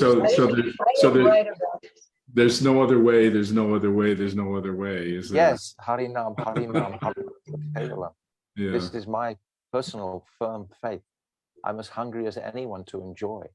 We are all tremendous enjoyers, but only the holy name is going to satisfy. Thank you, Maharaj. Really, but now we've completed your time. Okay. So thank you very much. Dandavad. Now, we have in the schedule that Ashram Maharaj was going to speak on. Vidara, he's about 5 minutes. So if Sridhani Maharaj speaks a bit more, or you do kirtan, he'll be about 5 minutes. Well, Bhaktivedanta Nemi Maharaj said that he would speak something on the Shingapali, and then after which we can then move to Shamrani Didi. No. Let Ashram speak on the Shingapali. He's making great efforts to get there. Okay, so he's coming now. So who should speak? Who should speak? Huh? Who should speak? Oh, you, Nemi, Tridandi, whoever feels inspired. Shamrani, do you have any words? You're sitting there. Yeah. Listening. Oh, I just want, that was a very beautiful reading and subsequent discussion. I just wanted to clarify for the audience that when you said, so we want to read and simultaneously chant, some devotees misunderstand that I'm reading and chanting at the same moment. And because reading is so nectarian, even the craziest mind becomes absorbed in reading. So sometimes devotees ask, is it okay to read and chant at the same time? So I just want to tell the audience that that's not what you meant. That means you're reading and then remembering what you read while you're chanting. Thank you, That's Shambhala. the hard work, because as you said, it's hard Yeah. work after billions of years of being controlled by the illusory energy. It's the chanting, the power of the chanting that's going to make sense when we are reading, but they're two different activities. Gurudev used to say, are you reading or are you chanting? Sometimes devotees, they used to try and chant where they're driving a car. And Gurudev would say the same. Are you driving a car or are you chanting Hare Krishna? Actually, it's even the same. Many of us go on japa walks, etc. When you're engaging the legs to walk, you can't really focus on the intricacies of the mantra as well as you can when you're sitting absorbed. We do that anyway, just for the numbers' sake, and we saw Srila Prabhupada would do like that, Gurudev would do like that. But essentially, if we really want to get into this gift that we've been given, it must be just sitting and chanting as much as possible. That's the best way to raise the consciousness. That's the best way. So we should know what is the bar, and then whatever we can do according to our various adhikas to develop that. But thank you, Shamrani, because definitely don't read and chant. That's not recommended at all. Read a verse and then chant thinking about that verse, and then again read another verse for inspiration, and then chant again thinking of that verse. Yes, that's fine, no problem. But don't try to read and chant. Bogus. As Gurudev would say. I once asked Srila Gurudev, is it okay to do that, to read a verse, a prayer, and then chant and remember that, to look down and read something and then to look up and chant? So Gurudev said, yes, you can do that until you get mercy. In other words, when the mercy comes, then it's just a flow, a waterfall flow. Yes. We have to know this meaning of upasana. What is this worship? And we have the what's it called, Shamrani? Two types of upasana. Mantra-maya upasana, Mantra-maya upasana Swarasika and Swarasika upasana. Yes, we want to hook into this Swarasika upasana, where the pastimes are just literally tumbling down. If we get so immersed in hearing Harikatha, and hearing and reading we can put under the same umbrella, so to speak, if we're hearing. Today we were hearing some very beautiful Harikatha from our dear Sridhar Maharaj here in Surabhi Kunj. And I don't speak Hindi, but I could understand he was mentioning the name of Radhika a lot at Surabhi Kunj. And then I asked afterwards, how come he was mentioning Radhika so much? How did he squeeze Radhika out of Surabhi cow? And then they told me that he's saying that this is actually Nandagaon. This is Nandagaon. This is non-different to Nandagaon. So when you come to Navadvip, because when you go into Swananda Sukata Kunj, right at the very entrance gate there, it's quite a recent new temple put there with Bhaktivinoda Thakur's own Nandishwara is there, the ruler of Nandigram. Nandi, the bull, is there, and Nandishwar is there, the Shiva Lingam is there. So if we take shelter of that first and appreciate, yes, this is non-different to Nandagram. And what happened in Nandagram, this is where the gopis sat for 100 years, waiting for Krishna to return. This is where after Akrura had taken, etc. So Sridhar Maharaj was able to actually put the whole crown of Sri Radhika onto his talking about Surabhi Kunj, which I thought was very expert and very much in Gurudev's mood to keep the burner high on Radha Dasyam, even though we're talking about many other topics as well. But this was Gurudev's mood to always crown every Harikatha with, I want to be a maidservant of Sri Radhika, not to miss that point, because I know since his departure, it's kind of declined like that. We're always trying to cut jungles which are right in front of us, just like Bhaktisiddhanta Saraswati was, and we're often neglecting the principal focus of that, our objective to remember Sri Radhika as a maidservant. When we discuss Madhavendra Puri, which is his Turabhav today, that verse that I said before, Aidina Dayadrinata He Maturana Karava Lokite, Hridayam Tvad Aloka Kata Brahmani, what's that? Kim Karomya Aham. He's thinking of himself in a mood of a maidservant of Sri Radhika as he's leaving this world. And that verse is a replica of the verse that Sri Radhika speaks when Krishna leaves her after he's decorated her at Shringara.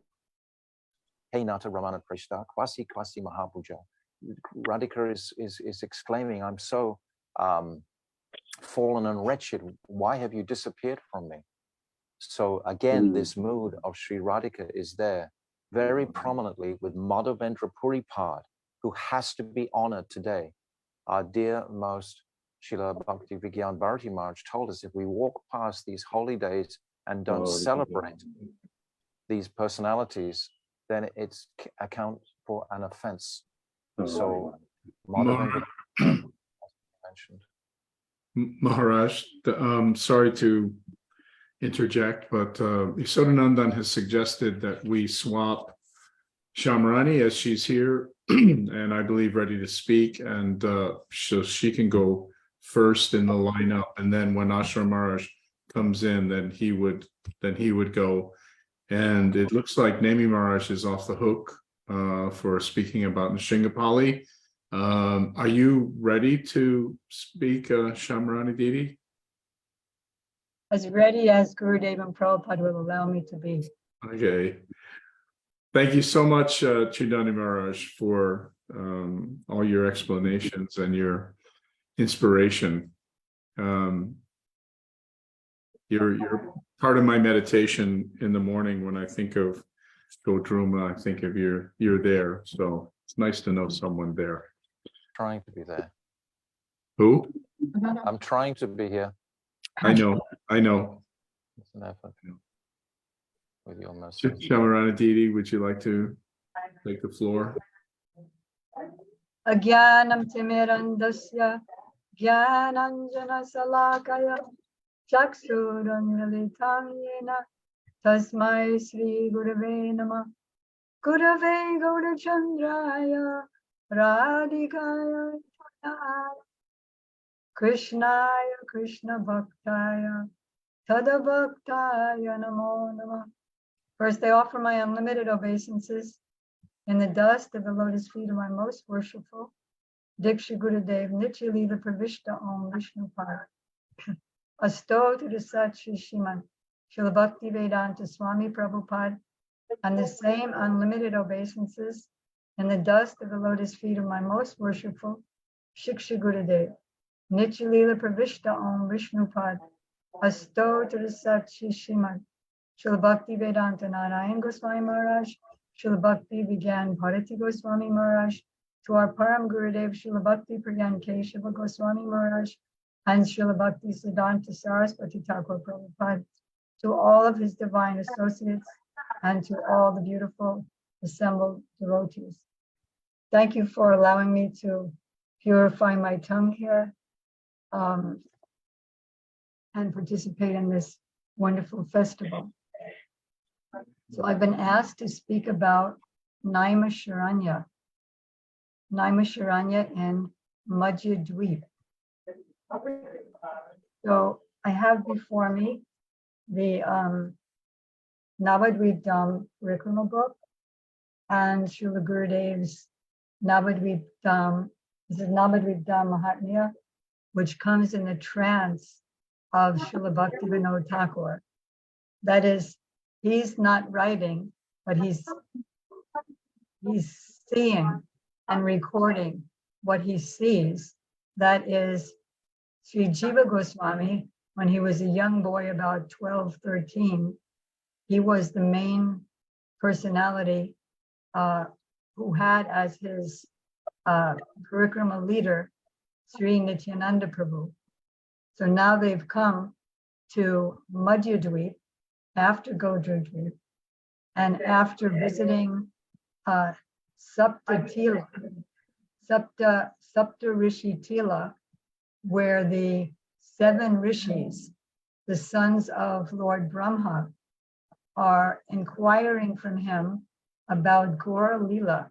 Just imagine, without our present acharyas up to Srila Bhaktivinoda Thakur, how would we know that that the same sages that we've been reading about, the same Brahma that we've been reading and hearing about me for 56 or more years, that he was also talking about Gaur with those 7 sages. It's incredible. Everything has its time. Gurudev once mentioned in 1993 that after Krishna killed Dandakaranya, he went back to Vrindavan and met with the Brijbasis. And I said, well, I've been hearing for 26 years Krishna consciousness. How come I'm just hearing that now? Because I didn't read about that in the Krishna book. So Srila Gurudev said, everything has its time. First, a curiosity and a qualification has to be developed, and then you're ready to hear. And then he held out he took his hands and put it behind his back. And he said, what's in my hands? And we were all curious to look behind his back. And then when he took his hands out, there was nothing there, but he did create a curiosity. So similarly, now we're very fortunate by dint of our previous Sukritis and Sanskars in past births and this birth, by the mercy of our Guru Varga, to hear these marvelous, amazing things. That even the sages, the sons of Brahma, they were ordered by Brahma to go to Navadvip and glorify and meditate on Gaur, and they got his darshan there and engaged in Sankirtan. And then he invited them, he told them that when I come in Kali Yuga, so many thousands, millions of years later, you'll take part in my Sankirtan movement. So Nityananda Prabhu was telling Sri Jiva Goswami about that. And from there, like right now, there's just 7 hillocks there in Madhya representing that. So right after that, Nityananda Prabhu took Sri Jiva Goswami to Naimisharanya. And I think everybody here on the Zoom knows about Naimisharanya. That's where Sutta Goswami, the son of Brahmaharshan, told the Srimad Bhagavatam to the sages at Naimisharanya, headed by Shaunaka Rishi. But who would know, without the mercy of Srila Bhaktivinoda Thakur, that they also talked about, he also talked with them here at Naimisharanya and Navadvip about Gaur's pastimes. So I'll read that. O Jiva, the river you see flowing in the southern direction is the supremely sacred Gomati. Close by is Naimisharanya. In the Kali Yuga of the previous Kalpa, when the influence of Kali became excessive, Shaunaka and other sages joyfully heard the Gaur Bhagwat from Sutta Goswami. All the miseries, this is Nityananda Prabhu speaking, all the miseries of that person who studies the Puranas in this place, meaning hearing about Gauranga Mahaprabhu, during the month of Kartik, are vanquished. Of course, the week of Gaur Purnima is not less than Kartik, because as Maharaj just mentioned a few moments ago, we want to come into Radha Dasya, and Mahaprabhu is that personality who came to give that. That was his contribution. So that person becomes absorbed in Gaur Hari's pastimes and easily attains Braj. So here's how it happened. Once, Panchanana. Panchanana, Ana means face, and Pancha means 5. So Lord Shiva has various forms with which he serves Lord Krishna. And one of them is 5-faced Lord Shiva. So once, Panchanana Lord Shiva came here with his devotees, riding on Brahma's swan carrier, having given up his own carrier, Nandi the bull. And in that instance, Lord Shiva is called Hamsa Vahana Shiva. Hamsa is the swan carrier and Vahana is the bull. He generally rides on Nandi the bull. So he heard Sri Gaura Hari's pastimes recited just as they are described in the Puranas. The followers of Lord Shiva from Kasi surrounded Panchanana. They continuously sang Sri Gaura Hari's name, danced, and showered flowers on Lord Shiva.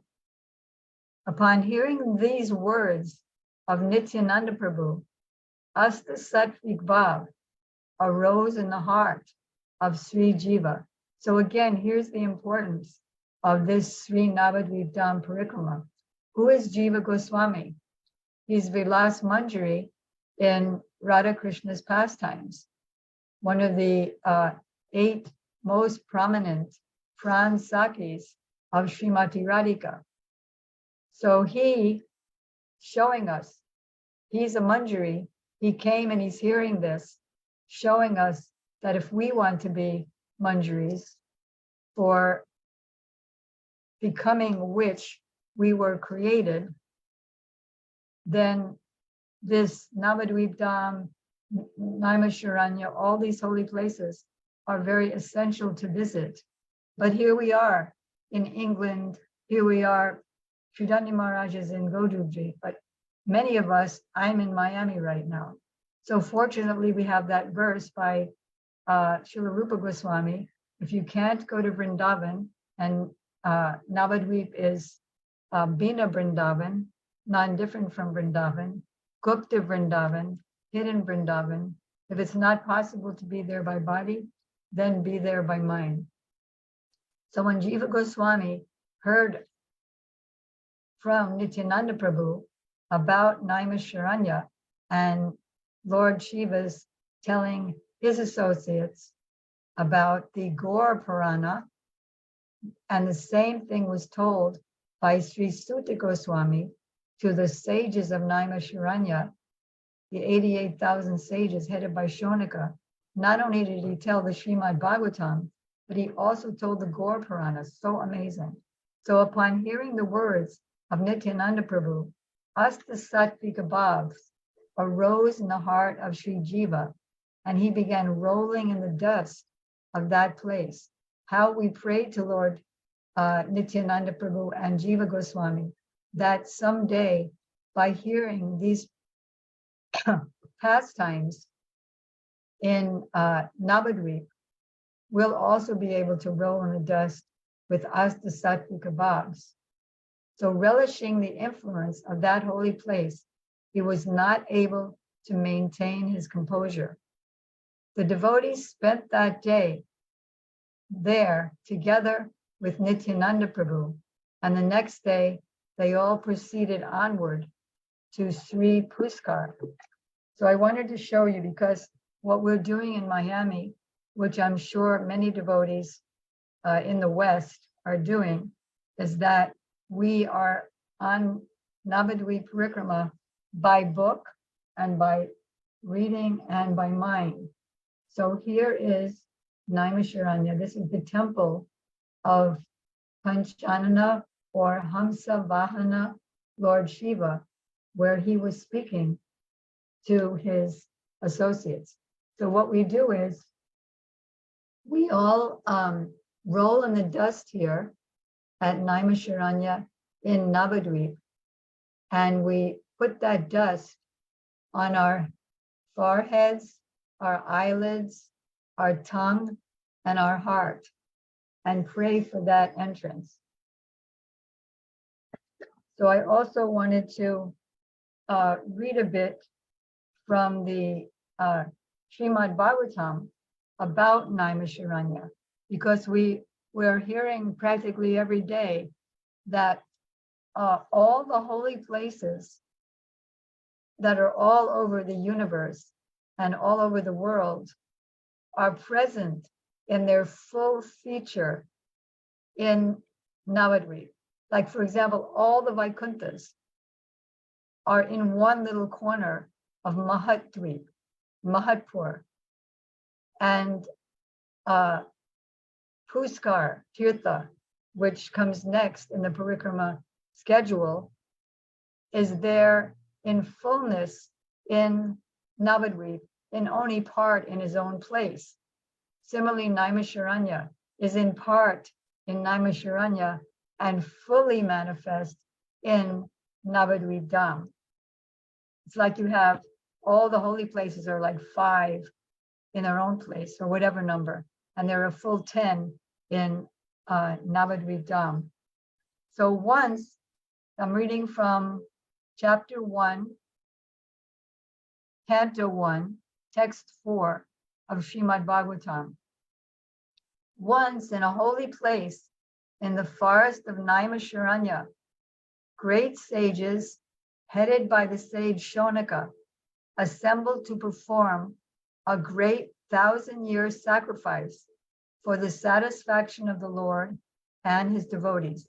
That's a very famous verse. Naimakshetre, Nimakshetre, Rishayak Shonakadaya, Satram Swargaya Lokaya, Sahasra Samamasata.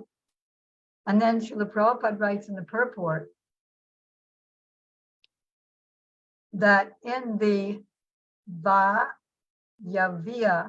Tantra, it is said that Brahma, the engineer of this particular universe, contemplated a great wheel which could enclose the universe.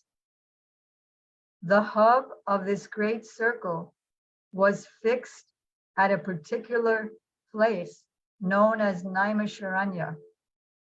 Similarly, there is another reference to the forest of Naimisharanya in the Varaha Purana, where it is stated that by performance of sacrifice at this place, the strength of demoniac people is curtailed.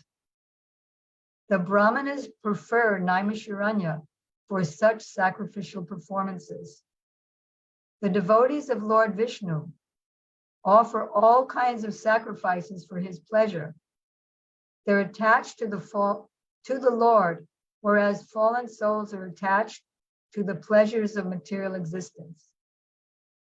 And being anxious to do good for the people in general, they perform this 1,000-year sacrifice for the pleasure of the Lord. And still, there was some smoke.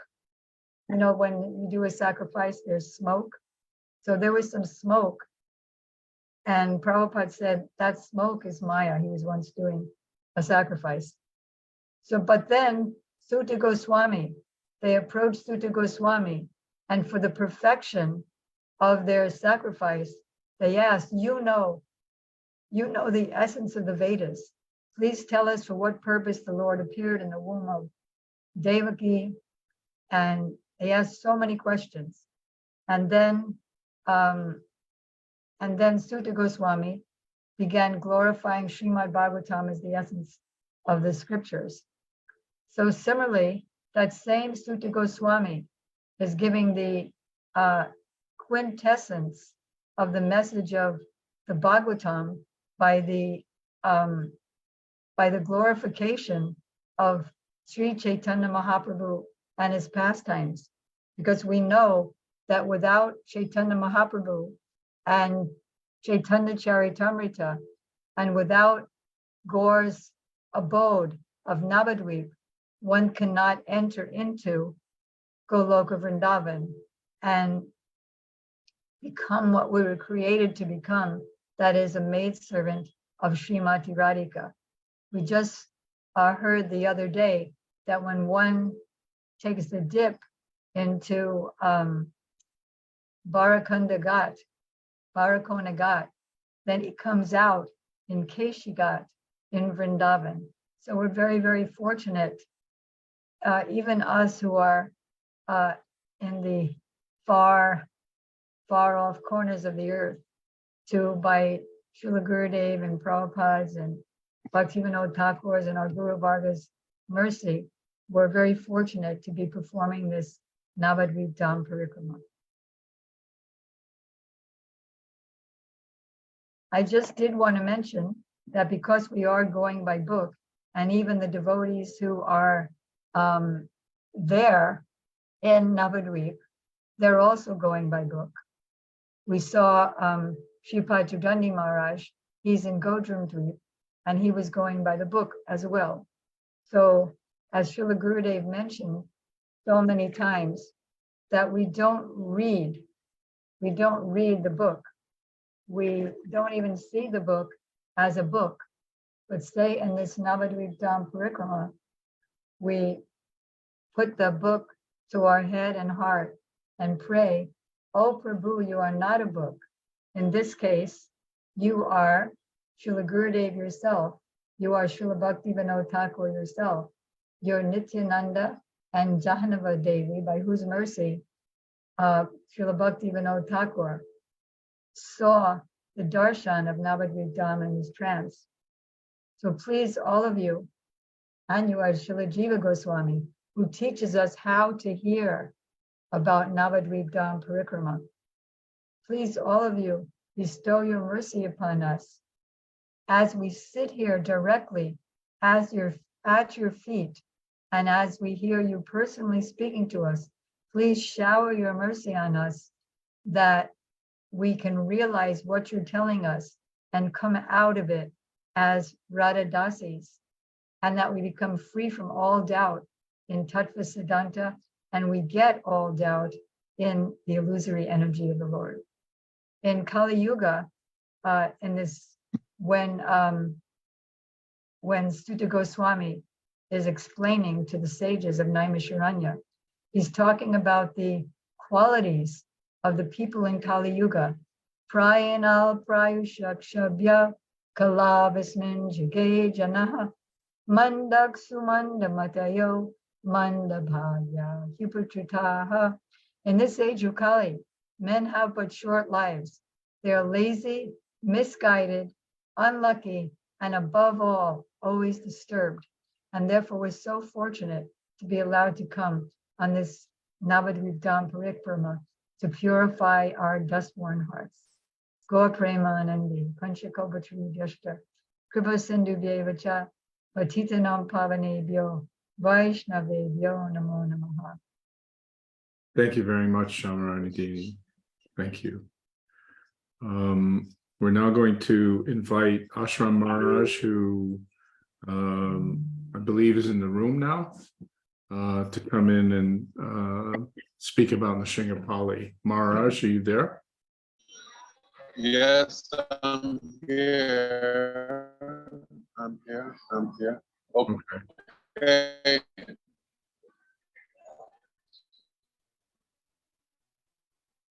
Dhanavad Pranam, Prabhu. Shamrani Didi Dhanavad Pranam. Dhanavad Pranams, Maharaj. I'm going to turn my video off because the bandwidth is a little weak, so that we can hear you more properly. Okay. Great. Okay. Can I start? Please do, Maharaj. Thank you. Thank you. Okay. Om Jnana Timirandasya Jnananjana Shlakaya Chakshu Samjena Chakapatru Vishya Kripasandeva Chapatitanam Papanebhyo Vaishnavebhyo Namo Namaha. Shri Krishna Chaitanya Prabhu Nityananda Shri Advaita Gadadha Shivasadi Gaur Bhaktavrinda. Hare Krishna Krishna Krishna Hare Hare Hare Ram Ram. First of all, I offer my most respectful obeisances unto the lotus feet of my Diksha Guru, Om Vishnu Padasta Uttara Sata Shishmat Shila Gaur Govinda Maharaj. Again, I offer my most respectful obeisances unto the lotus feet of my sannyas, Shiksha Guru, Vishwapadasto, Tarasata Shishmat, Shila Bhakti Naranga Samaraj. And I offer my most respectful obeisances unto the lotus feet of my Param Gurudevs, Nitya Leela Pavishram, Vishwapadasto, Tarasata Shishmat, Shila Bhakti Swami, Shila Prabhupada, and Nitya Leela Pavishram, Vishwapadasto, Tarasata Shishmat, Shila Bhakti Pragyan Keshava Samaraj. Offer my most respectful obeisances unto all Vaishnavas and Vaishnavas. So, by mercy of Sri Sri Guru and Garanga, we have now come to Nishingapali. Walking from Bhaktivinoda Thakur's house to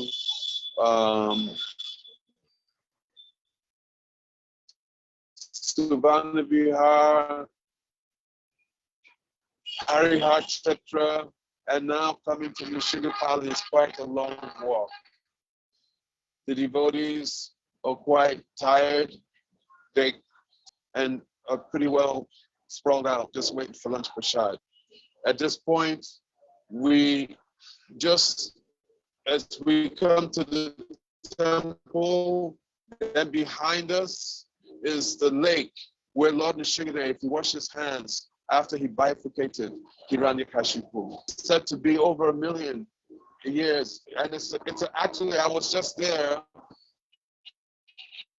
I'm in Vrindavan now, but I was just in Navadvip last week, and the Pujari said that it's a self-manifest deity of over 1 million years.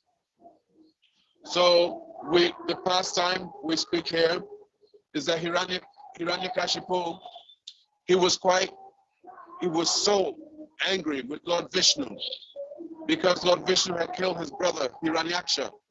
So he went to the valley of the Mandara Hill, and there he performed very, very severe austerities. He was standing on both of his, and he was controlling breathing. To explain that Lord Brahma, he came and he was looking to find where's Hiranyakashipu, and all he saw in the area was an anthill. And then he saw that that within that anthill, Hiranyakashipu is there. So he took some amrit, nectar, from his water pot, from his kamandalu, and he sprinkled it on the anthill. And there manifested Hiranyakashipu, but his body, his body had been completely eaten away by the ants. And he was just living within, the life air was within the marrow. He was just bones, basically. But just receiving this nectar from Lord Brahma, then his body underwent amazing transformation and manifested. Hiranyakashipu immediately paid his obeisance to the lotus feet of Lord Brahma, and he was offering so many prayers to him, as if Lord Brahma was the Supreme Lord. Lord Brahma, he asked him, he said, why are you performing these austerities? That means if anybody perform austerities like this, that Muni, who's renowned for his austere nature, that he cannot do this. Then Hiranyakashipu told him that I want immortality. Lord Brahma, he told Hiranyakashipu that I live for such a long lifetime. What is the lifetime of Lord Brahma? 330 trillion years. Something just amazing. He said, but still, I am not immortal, so I cannot grant you immortality. So then he asked, the guy, that I do not die the day or the night. I do not die in any month, day, or year.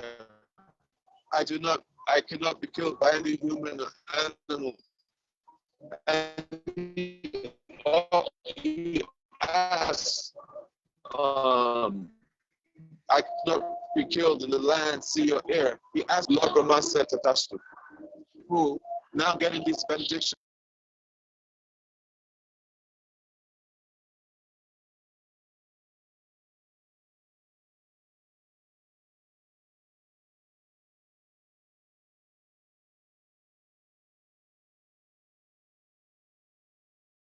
Okay, it looks like we might have lost Maharaj.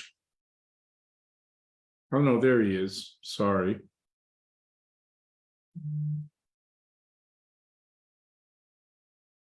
But I think he's frozen.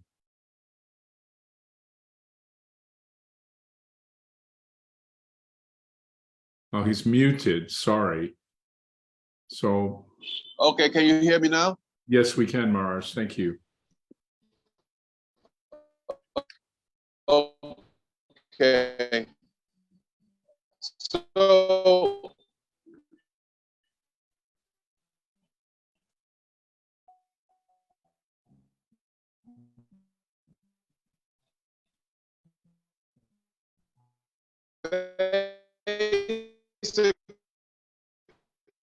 basically, while Hiranyakashipu was performing his austerities within the womb of his wife, what's her name? Vatika was Prahlad. The demigods, thinking that now another great demon was born, then they wanted to kill the baby. But Narada Muni, he came and he told them no, that actually that this is a great devotee. So the wife of Hiranyakashipu had stayed within the ashram while Hiranyakashipu was hearing, the baby within the womb was hearing Harikatha. So what, hey Buddha, can you hear me? No. Okay. So we can hear you a little bit, breaking up a bit. Oh, really? I'm breaking up. Yeah. Okay. Maybe turn your video off. That might help a lot. Is it worth going on? Is it worth going on? Yeah, let's try it. Let's try to go on. If you turn your video off and just speak, I will see how that It's off now. goes. My video is off. How is it now? Yeah, it's much better. Thank you. Okay. So imagine the child was hearing Harikatha for 60,000 years from a Mahabhagavad. So how auspicious that is. We always glories of hearing Harikatha from realized souls. So when Hiranyakashipu, he was home, then he called for his son. And his son had gone to the school of the sons of what's his name? Shukracharya. Oh, Prahlad, what is the best thing that you've learned from your teachers?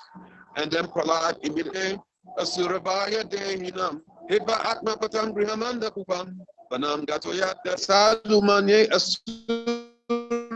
Asurabaya Dehinam. Oh, Father, you who are Asura Varya, the best of the Asuras. And Hiranyakashipu was very happy to hear his son, best of the Asuras. He's a Satgrahat. He said that those who've accepted a Satgrahat means who've accepted this material body as one's real self. That's samudvigna, that they're always full of anxieties. So for us, we come to the path of bhakti and we're engaging in devotional service, but we see, at least for myself, but still bodily identification is still so much there. And when we're to get away, get off of this bodily identification, and we detach ourselves from those things which bring about absorption in the body. But then sometimes we come again in contact with different things. Wilders us, basically. It just blurs absorption. So in spiritual life, it's so important to actually renounce those things and those people which bring us remembrance that we're this body, that we are of whatever upadi, whatever designation. So Prahlad Maharaj is telling his father that those who are having these upadis, these false identifications, that the result is that one will always be in anxiety. Whether it is a gross materialist or a devotee who's aspiring on the path. He said, he said, you should give up vision, which is like a well which is covered by grass. And Vanam Gatayat Darimashayta. But Vrindavan, I'm in Vrindavan, and I can tell you honestly that is so ecstatic. But I've also had days in something which is bringing a conception of life. So Vrindavan is the state of mind.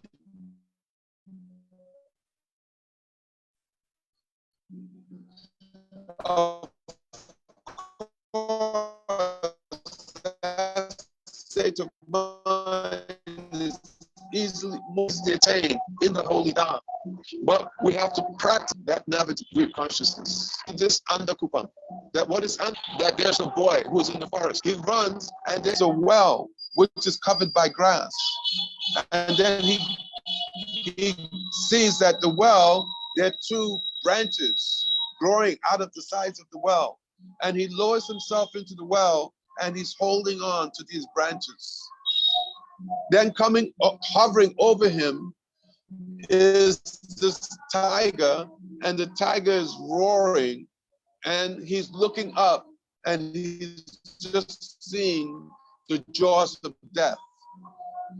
As he's sweating and his hands getting very, very sweaty. And then he looks down and he sees the cobra uncoiling,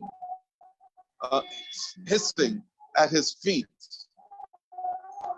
And and besides this, then he looks to the side and he sees that there are two on the left branch and one white rat on the right branch, and they're eating away at the two branches. So in this situation, he's about to die. There's death on top, there's death beneath, and there's so many problems all around him. But above the tiger, there is a beehive and some honey. That beehive tilts and honey drops and it just misses him. The boy, second drop, he sticks out his tongue and he catches the honey on the tip of his tongue. And then he takes it and he ruminates, he tastes it. And then as that honey enters his mouth and into his stomach, then he becomes so happy and he's thinking, oh, he forgets that he has his material world.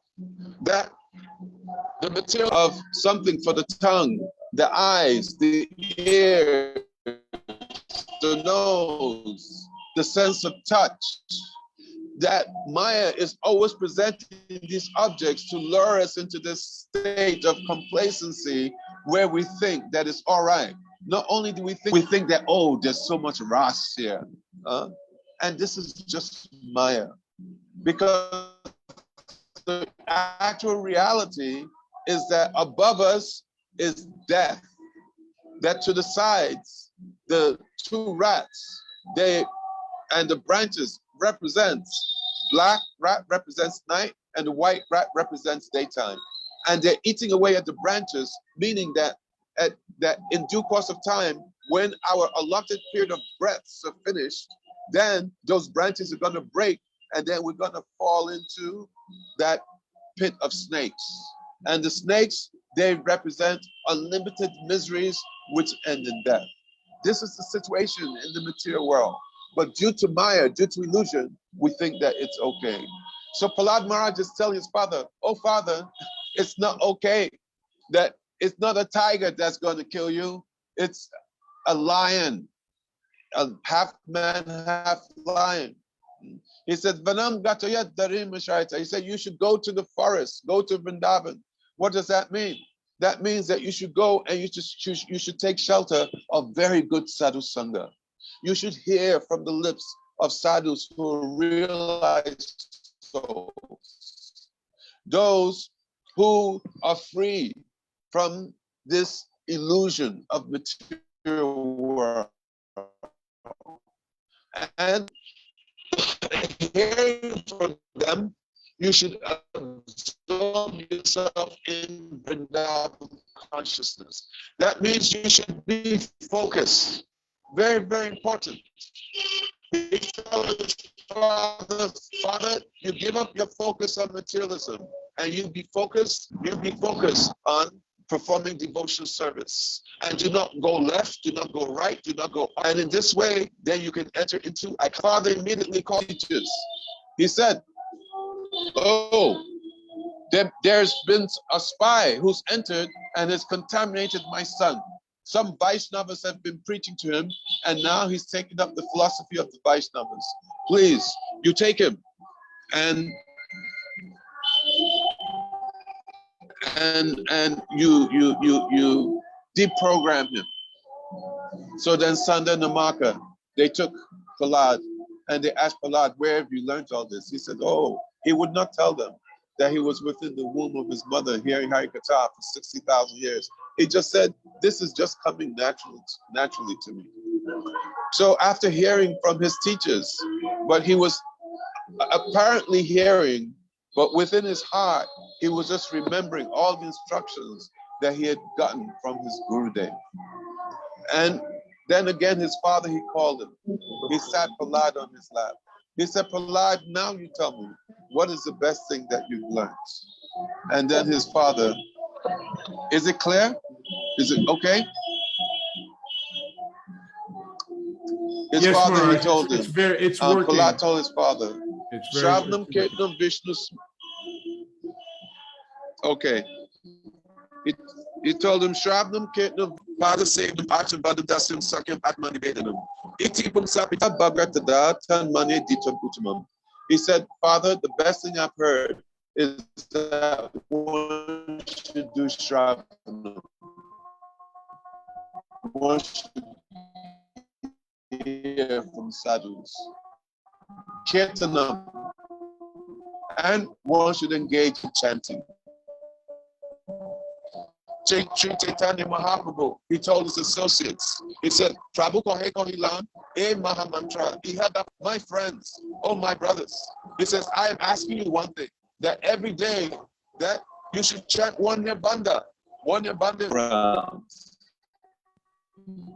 He said in another time, he said that if you have love for me, then you chanting the holy. Prabhupada, he told us that we chant 16 rounds minimum, but just to get us on the path.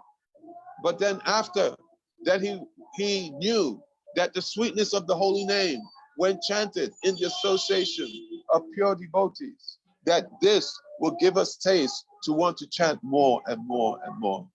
And we cannot emphasize enough the importance of chanting under the guidance of pure devotees. And pure devotees are of different levels. According to the level of devotee that you're taking shelter of, to that degree will be the power of bhakti coming through. So it says, Shravnam Kirtanam Vishnu Smaranam. Then remembrance will come. Pada Savenam, Archanam Bandham, Dasyam Sakyam Atmanive. He said, Iti Pumsa Pita Vishnu. He says, surrender unto Vishnu. Which Vishnu? The Sevak Bhagavan and Savior Bhagavan. The Supreme Personality of Service to Godhead and the Supreme Personality of Worshipful Godhead. He's saying you surrender unto the Supreme Personality of Service to Godhead. And by taking shelter of him. And that means that that person should be qualified. I was just listening one place where Gurudev was saying that at least should be a Madhyam devotee. And one time he was saying, what type of Madhyam? Somebody who's in a Sakti stage. Another time he said Madhyam. So somebody may say Ruchi. But there must be some realization. So if one is taking shelter of a Mahabhagavat, best. But at least take shelter of a Madhyam, and then by the mercy of that Madhyam devotee, then Krishna will arrange that when the time is right, that we'll come in contact with a Mahabhagavat.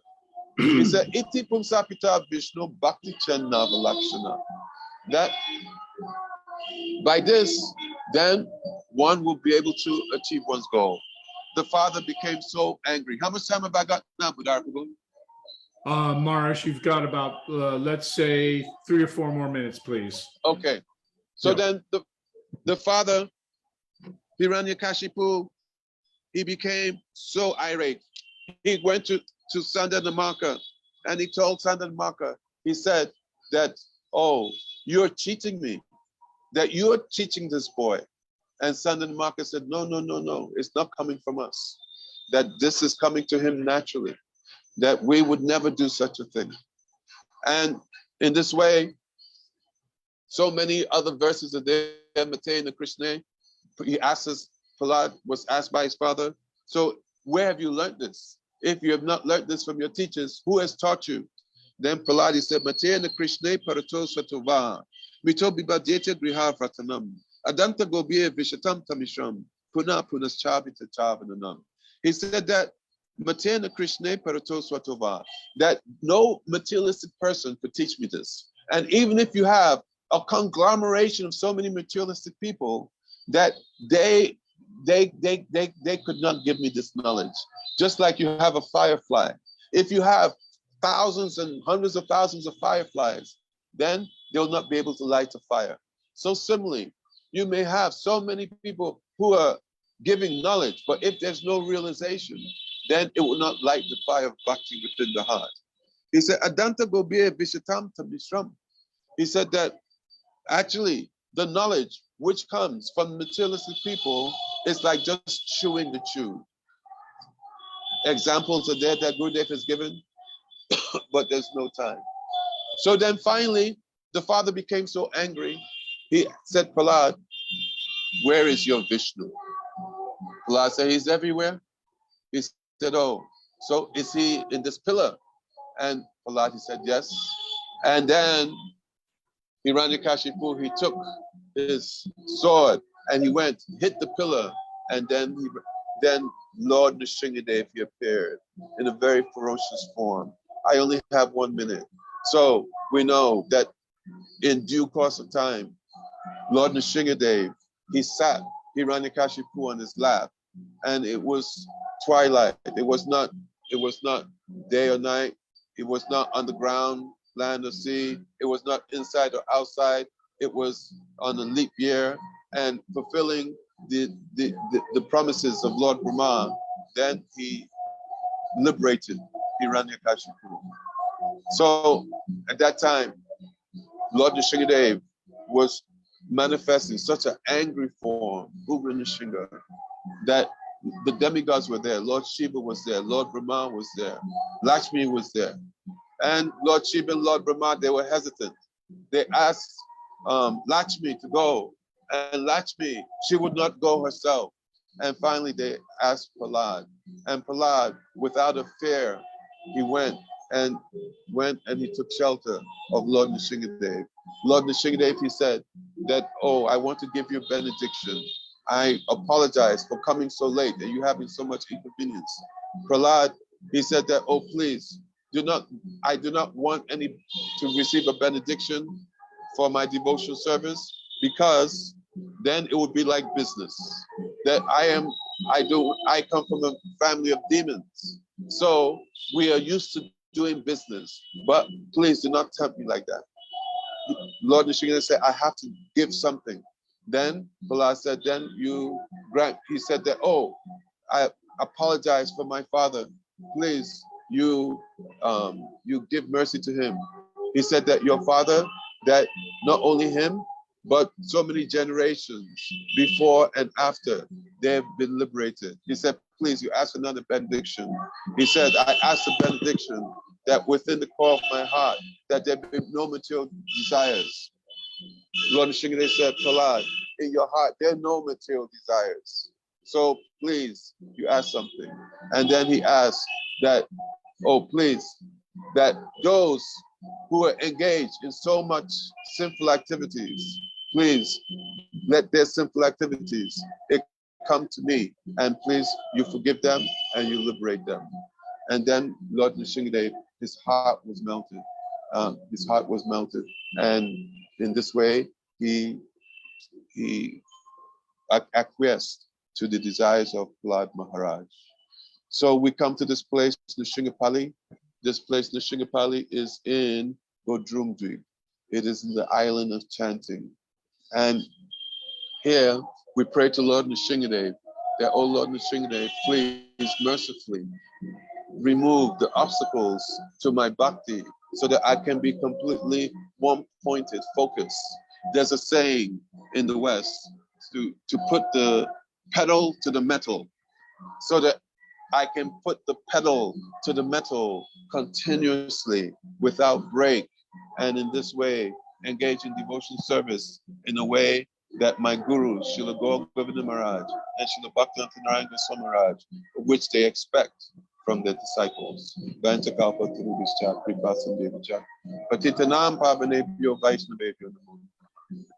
Thank you so much for that, Maharaj. Dandavat pranams. I mean, I loved so many stories that you brought up from Prahlad Charita, especially that attachment is a cause of fear, attachment to the body, misidentification with the body, and of course the ever informative analogy of the boy in the well. It's always good to hear from sadhus these stories because they help clarify, they help clear our mind and cleanse our hearts. So thank you very much, Maharaj. Beautiful. Thank you. Thank you. Haribol. Haribol. And thank you for making the effort to go to a place where you could have a signal. And I'm glad in the end the sound came across, so we were all able to hear you speak nicely. So thank you. Something happened. Something happened, yes, thanks to your efforts. So and Gurudev's mercy. So we're coming now to the close of the program, and in a minute I'm going to invite Radhika to close it out with some kirtan. I've been asked to remind everybody that on Tuesday we have a big day, of course, here in the UK, and I think maybe also in India. It's Gaur Purnim. That means that we're going to have an 18-hour Gaur Purnim program starting as early as 6:30 in the morning UK time.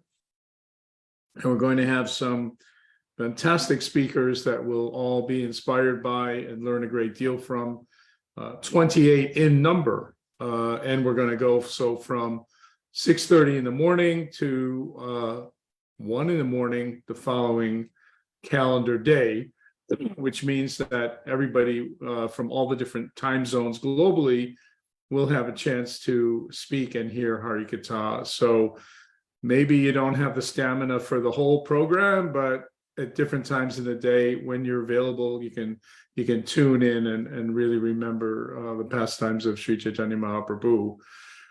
So Radhika, are you here? One last thing I want to say, a couple more things. First of all, many thanks to all the speakers today. Beginning with Bhaktivedanta Chidandi Maharaj. We had also Bhaktivedanta Nemi Maharaj, who I'm sorry for the lack of etiquette. I should have mentioned him first. And then, of course, Bhaktivedanta Ashram Maharaj, and last but not least mention, Shamarani Didi, who's always brings so much joy and happiness to us through her Harikatha. And then Prakashatma Prabhu, who really expounded on a little bit the history and personality of Bhaktivinoda Thakur and his unique contribution as the seventh Goswami. And I really would like him to come back and give a long class on that, as much time as he would like. One other thing to say is that, having the privilege to be here and host the meeting on behalf of Yashodanandan Prabhu gave me some insight into how these meetings take place. And they may appear very smooth on the outside, but there's a lot of complicated stuff that goes on to make these things happen. So the Bhakti Zoom Savage team are, in my mind, ever more heroes than they were before. So many thanks to them, and many thanks to everyone who attended, all the listeners here.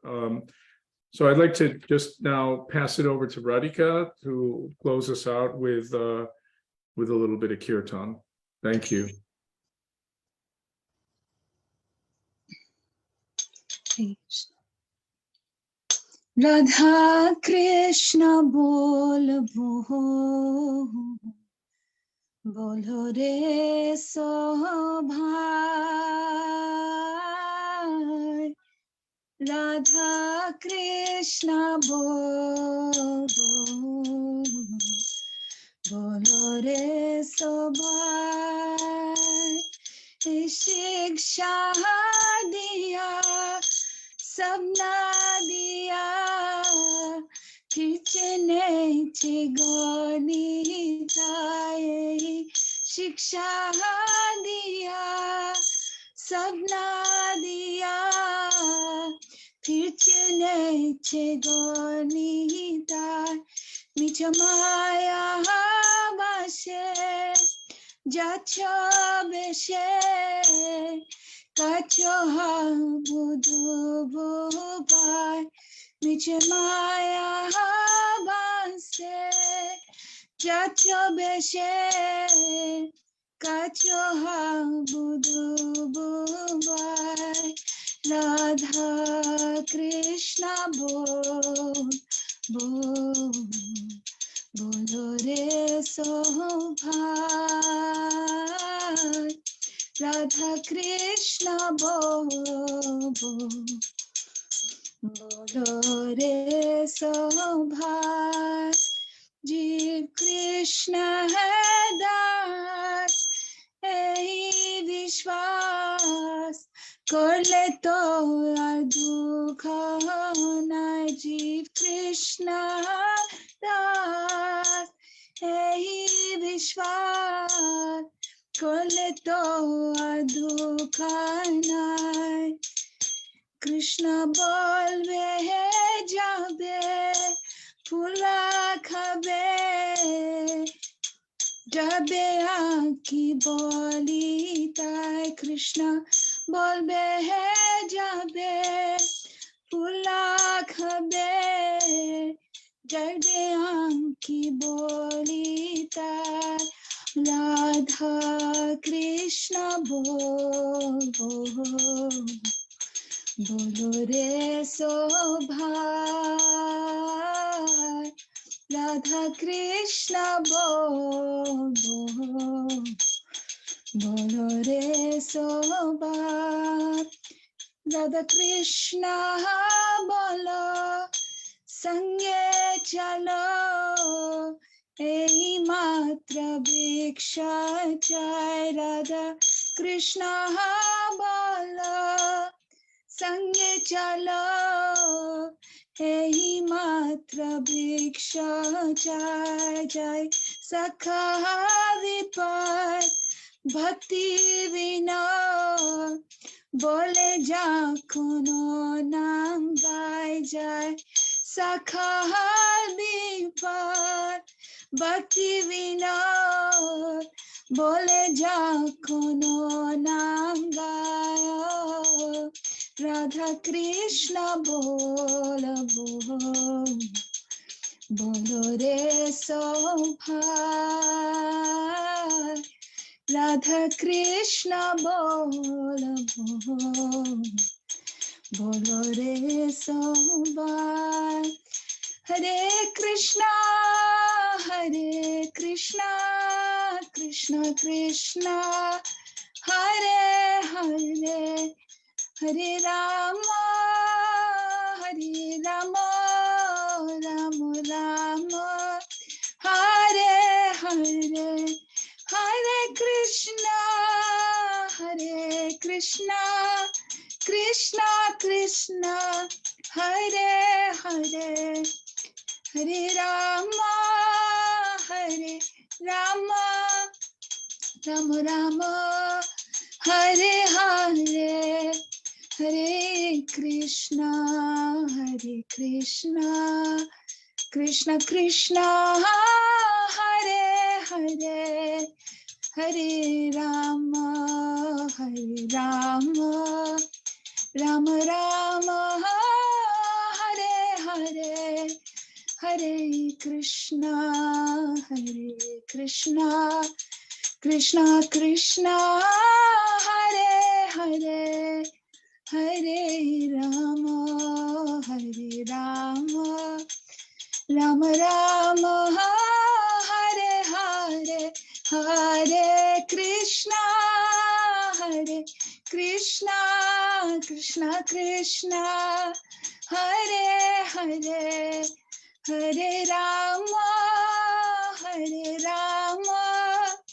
Rama Rama Hare Hare Hare Krishna Krishna Krishna Hare Hare Hare Rama Rama Rama Hare Hare Jaya Jaya Gurudev Jai Gurudev Jaya Jaya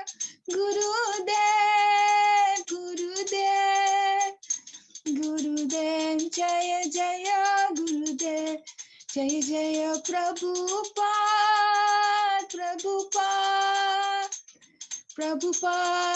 Jai Prabhupada Jaya Jaya Prabhupada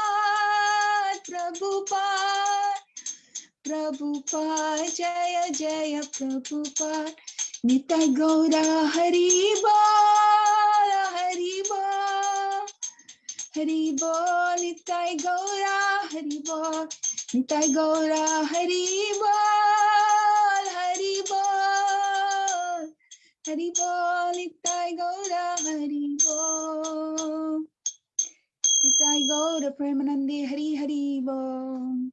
Hari Bol, Hari Bol. Thank you so much, Radhika. I'm going to stop the live stream now.